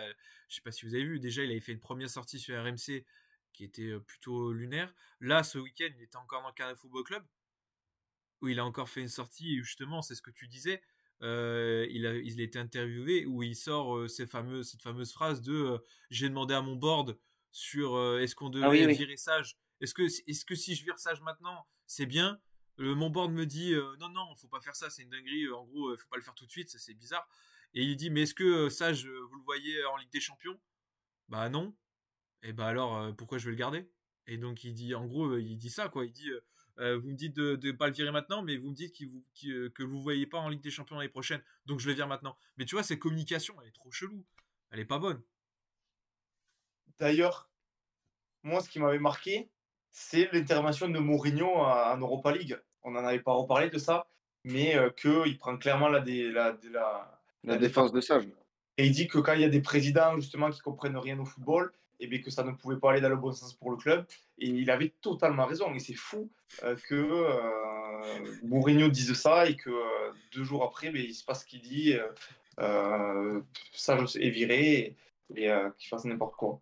Après, c'est stylé ce qu'il dit Mourinho, mais il sait même pas qui c'est ça, il l'a pas reconnu, il est même pour le serrer la main. Oui, oui, Je sais oui. pas si- Il a direct capté le personnage Textor que c'est quelqu'un qui ne prenait rien au football. Ouais, non, mais Et oui. c'est parce que Simon, tout à l'heure, tu disais que tu avais des points positifs sur Textor. Moi, Non, alors Non, là non, où non, pas toi. non, le point, non, Simon, il là où disait il avait quelques-uns. Ah, le point positif, c'est que pour le coup, il a il des. faut quand même se rappeler que bah, c'est lui qui a mis Textor alors qu'il aurait pu mettre quelqu'un d'autre. Hein. Textor, Sage à ce moment-là. Pour sauver le club, c'est lui qui l'a mis à ce moment-là, alors qu'il aurait pu choisir quelqu'un d'autre. Hein. Rien ne l'empêchait. Hein. Personne ne l'obligeait à prendre Sage à ce moment-là. Donc c'est lui qui le met. Et surtout, il lui fait confiance parce que je sais pas si vous vous souvenez, mais à la fin de la saison, Sage il fait un boulot monstrueux. Il les sort de la merde, il les fait qualifier en Europe, c'est génial et tout. Mais si à ce moment-là, il continuait pas avec Sage, bon ok, c'est dommage pour lui, il avait fait du bon boulot, tout ça, mais c'était pas non plus un énorme scandale.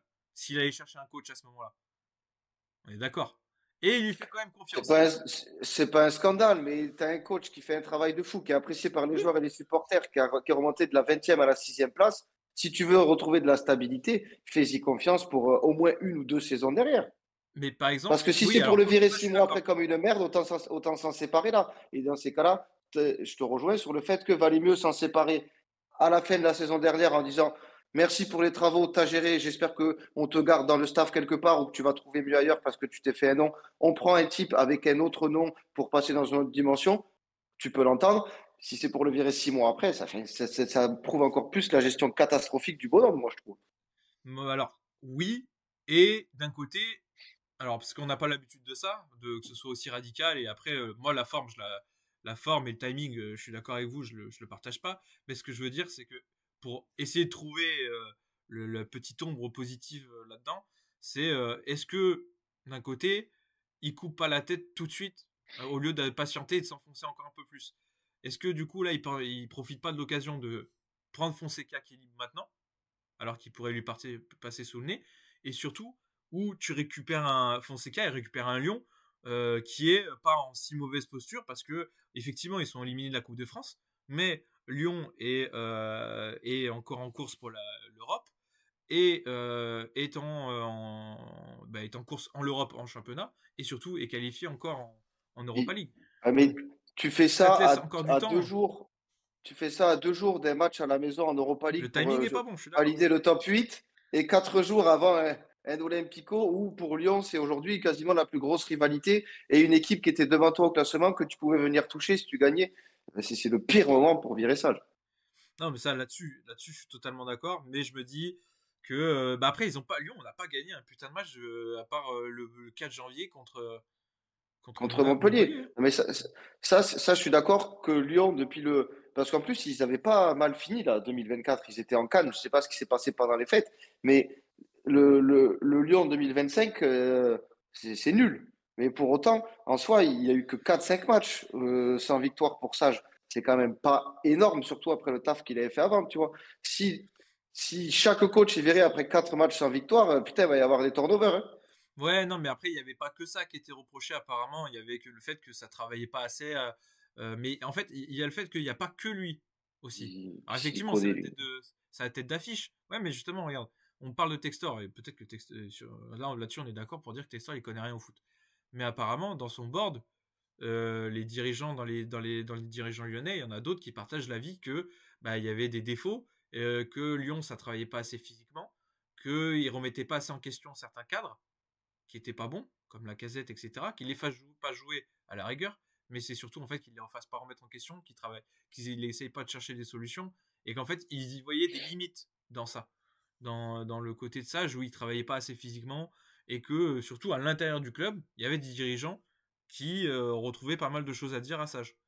Même si par exemple Sage pour le coup, il avait son groupe derrière lui, pas comme les autres.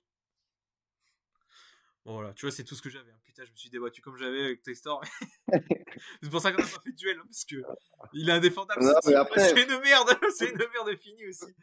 peut-être que le temps lui donnera raison, j'en sais rien. Si Lyon finit troisième avec Fonseca et qu'ils vont en demi-finale d'Europa League, on dira, ben oui, peut-être que Textor avait fait le bon choix. Ok, Ouais, mais en je... attendant, on ne remet pas en cause tous les mauvais choix qu'il a fait avant, la gestion cataclysmique financière et humaine qu'il fait, et ses sorties extra sportives où il pète un plomb. On n'est ouais. pas aux States là, mon gars. Faut qu'il s'adapte aussi à son environnement. C'est un nouveau dirigeant dans le foot français. Il y en a qui sont en place depuis longtemps. Quand tu vois le taf que fait Longoria avec Marseille, plutôt que de faire le pitre à l'américaine, prends-en un peu de la graine pour te rapprocher des types comme ça, quoi. Tu viens d'arriver, Totalement. fais-toi petit, surtout quand tu fais n'importe quoi. Ouais. Bon, on va clôturer ça. Juste pour terminer et clôture, moi je voudrais juste dire quand même un gros bravo pour la classe de Sage. Il a fait du bon boulot. J'espère qu'il va vite retrouver Mm. un club. Il n'a pas fait un bruit même derrière, tu vois. Il a fait sa conférence de presse. Son message était merci à mon président de de m'avoir laissé l'opportunité d'avoir fait ça. En tout cas, en gros, il se casse en prince, quoi. Un grand monsieur. Il a remercié tout le monde. Ouais. Moi, je l'ai trouvé très classe. Ouais, j'espère que pour lui, ça lui donnera l'occasion d'aller coacher des équipes de Ligue 2 ou des petites équipes de Ligue 1 pour devenir après entraîneur principal un peu partout. Exactement. Est-ce que vous voulez rajouter un truc sur Lyon ou sur Textor, Franck? Absolument pas. J'ai vu que tu baillais, c'est vrai que ce sujet te passionne. Ouais. Dès qu'on parle de ton club Ah ben, moi, favori aussi.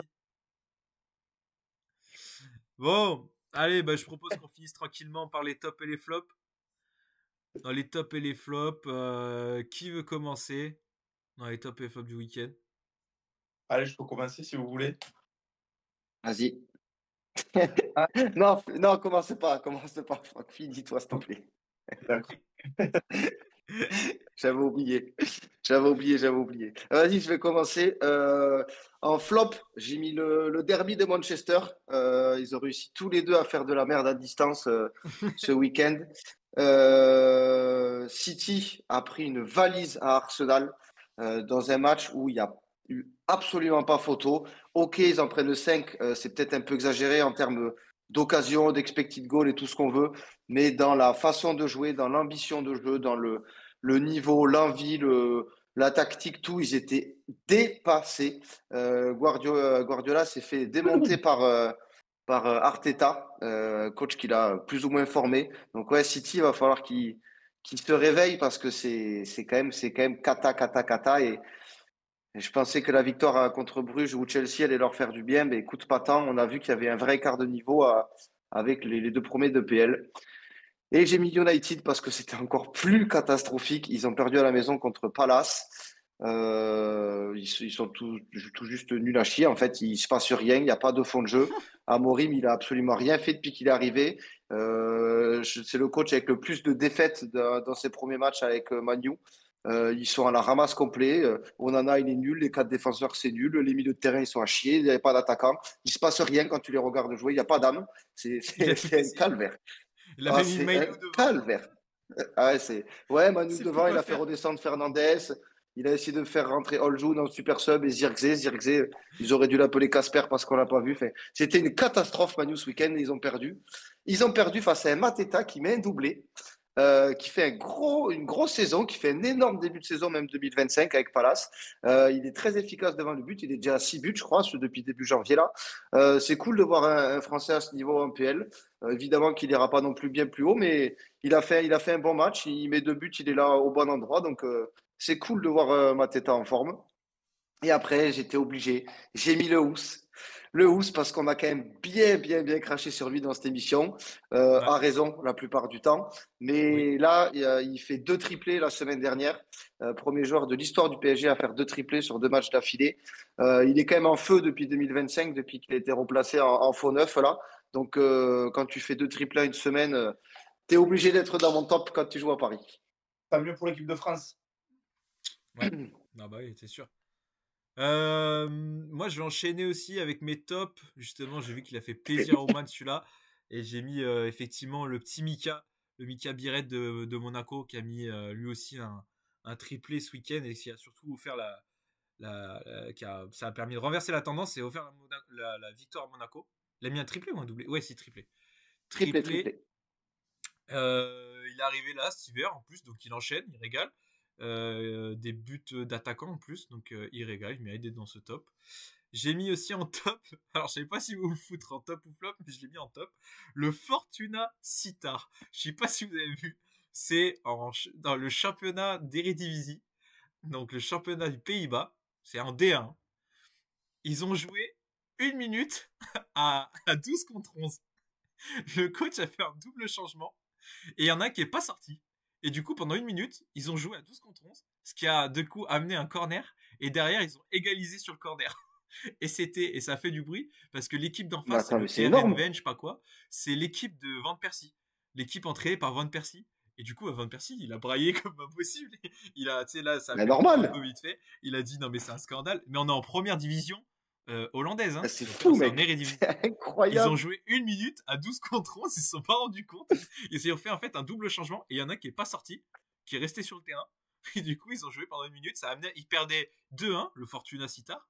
Ça a amené un corner, du coup, ils s'en sont rendus compte. Ils ont viré le joueur et ils ont égalisé derrière. Du Ah coup, ouais. voilà, ils étaient dans les tops parce que c'est bien joué. Bien joué, Ouais, ils c'est sont pas bien fait joué. niquer. Tu Et sais j'ai qui c'est qui mis, pourrait faire ça? Textor, tiens. ouais, dans mes flops, alors dans mes flops, j'ai mis mon frangin, mon frère, Jules, qui est en rouge là. Parce qu'il faut savoir que ce week-end, ils jouaient en match de coupe contre mon autre frère, un derby de frérot. Leurs deux équipes se rencontraient. Énorme. Ils ont été en coupe et ils se sont rencontrés. Et c'est la première fois que du coup qu'ils jouaient contre. Et du coup, c'est un match et il y en a un qui a perdu. Et du coup, j'ai mis le perdant en flop. Faut savoir que c'est le petit en rouge et l'autre et mon autre frère, c'est le chauve par terre. Parce que il y a eu des reportages photos et tout. Et la photo que j'ai vue de mon frère, il est au sol comme ça. Il s'est fait exploser sur un duel, je sais pas. Du coup, je l'ai foutu là. Et ouais, ça fait un partout. Ils ont gagné au péno. Du coup, je mets le loser en flop. Il l'a bien Énorme. mérité. Et ouais, c'est le petit frère. Heureusement qu'il perd. C'est le dernier, celui-là. Il est nul en plus. Donc,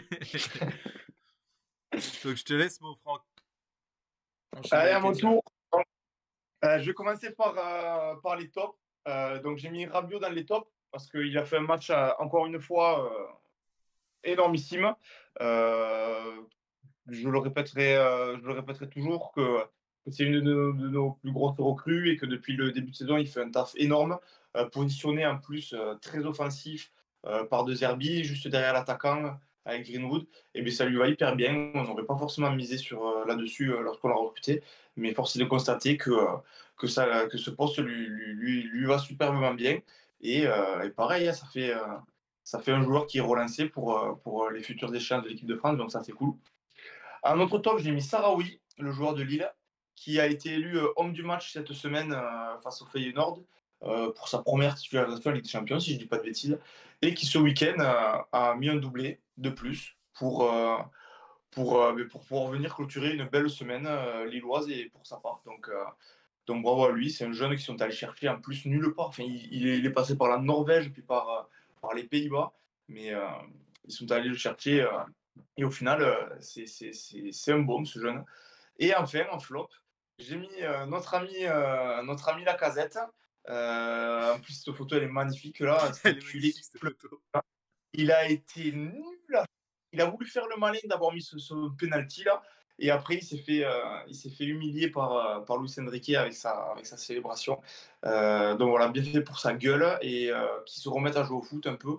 Parce que cette saison, c'est catastrophique. Et un second flop, j'ai mis le Dalbin. Le Dalbin, car il est venu passer le week-end à Montpellier.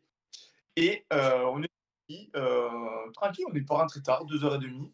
On en a mis comme il faut, mais sans non plus être dans l'exagération. Et il a passé toute la nuit et tout le dimanche à à dégueuler partout, toutes les demi-heures, il allait au shot pour dégueuler. Donc voilà, gros flop du week-end d'Albec. Mais bon, une fois humain, il en a l'habitude. Putain, Oh Et bon. ce putain. beau vieux d'Alba. D'ailleurs, sache que cette photo, si je la monte un peu, il a poil dessous. Oui, tout à fait. Oui, oui.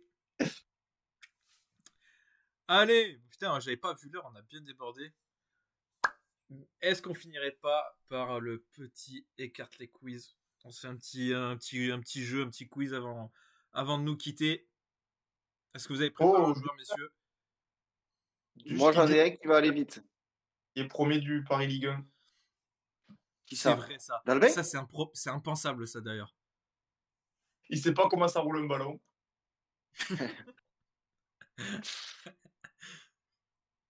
T'en as un, du coup, Cyril? Ouais, mais ça va aller vite, je pense. Bah, allez, hein. Vas-y, commence. On regarde le Commence, chat, après, on enchaîne avec Franck. Franck. Je démarre ma carrière à Santos en 2012. J'y reste 3 ans jusqu'en 2015. La dernière année, 2014-2015, je suis prêté à Palerme. En 2015, je suis transféré à la Roma jusqu'en 2018. En 2018, je suis transféré à Chelsea. 2018-2022, Chelsea. Je suis prêté 1 an à Lyon, 2021-2022. Et en 2022, je suis transféré à West Ham. Santos, Palerme, Rome, Chelsea, Lyon, West Ham. Non. Mais wesh. Ah, Paqueta. non. C'est pas Paqueta non plus. Non, non, il a fait Milan, Paqueta. Ouais. Ah, putain, mais attends. Mais c'est fou, attends, il paraît ultra facile, en fait. Ouais. Bah ouais, je pensais que ça irait plus vite. Emerson, Ouais, Ah, mais c'est oui, c'est Emerson. C'est Emerson, tout à fait. Bien joué, Ah, c'est bon, Ouman. putain, il casse les couilles. On peut pas le bannir. C'est Emerson. Non, après, putain, on est trop con, il était facile, celui-là. Ouais, je pensais qu'il irait plus vite. Ouais, mais oui. Ça régale du coup. Attends, j'en ai pas, je vais C'est fou. en trouver un. J'en ai un si tu veux en attendant. Vas-y. Attends, je vais juste vérifier certains clubs. Ouais. J'en ai un, il est très rapide. Oh non, il va être rapide aussi. C'est pas grave. Ouais, c'est pas grave. Allez, je le fais, il est rapide comme ça. Il a commencé sa carrière en 2008-2011 au Bayern Munich 2. De 2010 à 2011 plutôt à 2014 au Bayern Munich. De 2014 à 2018 au Girondins de Bordeaux. Et de 2018 à 2020, il a Düsseldorf. Ah oui. Et là, il est à Sandosan. Le défenseur gauche là, non? Oui, tu l'as totalement. Putain, c'est quoi son nom? Eh oui, c'est quoi son nom à cet enculé? Bayern de Munich en finit par- 2010-2014. Ça finit par O. Oui. Mais oui, je sais qui c'est. Je n'ai pas son nom, il me revient pas. Oh, c'est le vainqueur de la Ligue des Champions 2013. Il a tout. Ah Ligue des putain, Champions, ça va jamais. Bundesliga, Coupe du Monde des clubs, la coupe, ouais, c'est ça. Mais c'est la oui, Coupe du mais Monde, la oui. Super Coupe, il a tout. Il était à la bonne période. Ah, Oui, il a tout braqué, c'est ça. ah vas-y. Il est Est-ce qu'il a une brésilien, petite non, carrière? comme ça. Il a 220 matchs en carrière. Vas-y, je sais, je vois même la ganache qu'il a. Son nom, il vient pas. Il a une tête. Il a fait des coupes magnifiques aussi. Attends, est-ce que je peux te montrer la photo? Elle est monstrueuse la photo. Ah, mais c'est. Ah non, mais oui, Attends. oui. Non, mais c'est. Voilà, je vois absolument rien. Mais Là, tu vois oui, le. oui, Oh. je vois qui c'est. Je vois qui c'est. Hein. Diego. Non, son. Diego Contento.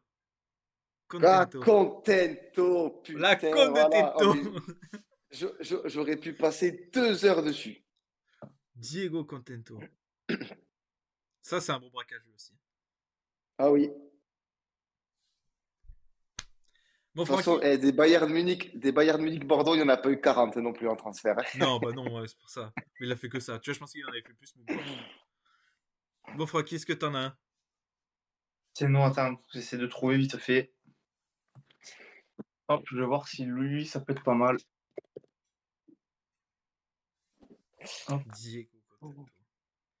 Il y a, en attendant, je reçois une alerte, en attendant Benacer, l'OM officialise Amar Dedic. C'est ce que Ouman a dit dans le chat là. Amar Dedic qui vient de signer à Marseille. Je sais pas qui c'est, moi, les gars, Amar Dedic. C'est un Bosnien qui joue à Salzbourg, je crois. Ok. Si je C'est. dis pas de conneries. Il est le défenseur gauche là, ou que vous vouliez? Défenseur droit. Latéral Défenseur droit. droit? Ok. Ouais. Bah écoute, là, enfin, je t'avoue que Salzbourg, j'ai dû voir un match cette année, deux ou deux peut-être. Je vois pas trop qui c'est, mais en général, c'est des bons viviers, les équipes de Red Bull. Ouais. À voir ce que ça donne. Vous aviez besoin de défenseurs, de toute façon. Yes. J'ai un joueur. Allez, Ah. Alors, j'ai commencé ma carrière en 2013 à la Juventus et j'ai toujours appartenu à la Juventus. Mais Oko. de 2013 à 2015, je suis prêté à Empoli. De 2015 à 2020, je joue pour la Juve. En 2020-2021, je suis prêté au Stade Rennais. J'étais même pas au courant. En 2021, je suis prêté à Cagliari. Ah, t'es une saucisse. Et là, en 2024, je suis prêté à l'Ajax Amsterdam.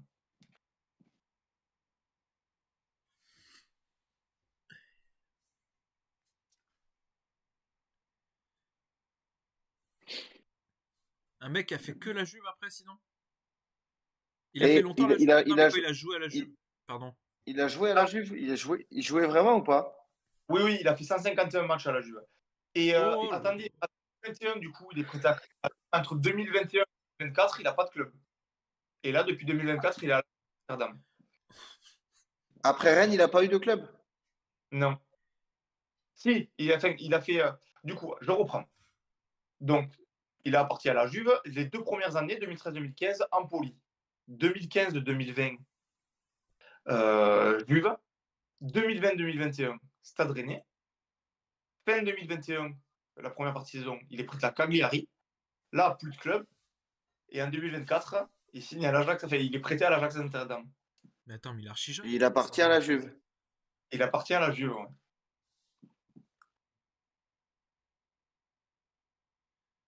Et à Rennes, il a beaucoup joué? Non. Je ne savais même pas qu'il avait été à Rennes. Il a fait 2 matchs. Ah oui. Ça va Ok, pas nous donc aider, c'est ça. pas de là-bas qu'on le connaît, quoi. Non. Mais alors que juste 2013, 2015, la Juve. Ça veut dire 150, que la finale contre le Barça, là, il est à la Juve. c'est 2015, ça, non? Donc, il est en Ouais. Empoli. Hein. Il est à Empoli, là. Ah, c'est Rougani. Ouais. C'est grâce à Oman. Il met le défenseur, déjà, il met sur la piste du défenseur et le grand sec, ouais, il y a Rougani qui avait été prêté à Oh, Rennes. C'est bon, je m'en souviens, moi, de Rennes. je savais pas. J'aime bien jouer, les gars. Et je savais même pas qu'il avait pas joué à Rennes. Pour moi, il avait joué. Je me souvenais de. Je sais pas, je me souviens du transfert, là. Mais Et bien, moi, là, c'est pas cadeau, le Rougani. que depuis 2021, en fait, il avait pas, entre 2021 et 2024, il n'avait aucun club. Mais il avait aucun Mais club. Il a re-signé à la Juve, prêté après. Ouais, je sais pas, c'est bizarre cette fiche Wikipédia. Ok. Enfin, bref. Bah écoutez, ouais. Bah, ça a été une émission bien longue, mais en même temps, il y avait plein de choses sympas à dire. avec cette fin de Ligue des Champions, avec Lille aussi à parler, qu'on n'avait jamais encore parlé, avec tout ce bordel de Textor, il y avait plein de trucs à dire. En tout cas, merci les gars d'avoir été là encore une fois. Merci, Yes. vous régalez, comme Merci. d'habitude. Merci les On gars, fait des merci le énormes chat. bisous. Vous êtes Et magnifiques. on se voit la semaine prochaine, lundi prochain, comme d'habitude. Il y a des beaux, je sais pas ce qu'il y a, il y a des beaux petits matchs. Il y a la Coupe de France cette semaine. Il y a Ouais. la Coupe de la Ligue anglaise aussi. Il y a le retour jeudi de Liverpool-Tottenham. Il faut le gagner celui-là. Et après, il y aura des bons petits matchs ce week-end en Ligue 1. Il n'y a pas de première ligue ce week-end par contre. Je vous laisse. Monaco ce Yes, week-end. les gars. On se tient au courant. N'hésitez pas à venir de nouveau sur le chat lundi prochain. Et surtout, les gars, n'oubliez pas que, comme disent les footix, City est le favori de la Ligue des Champions. Allez.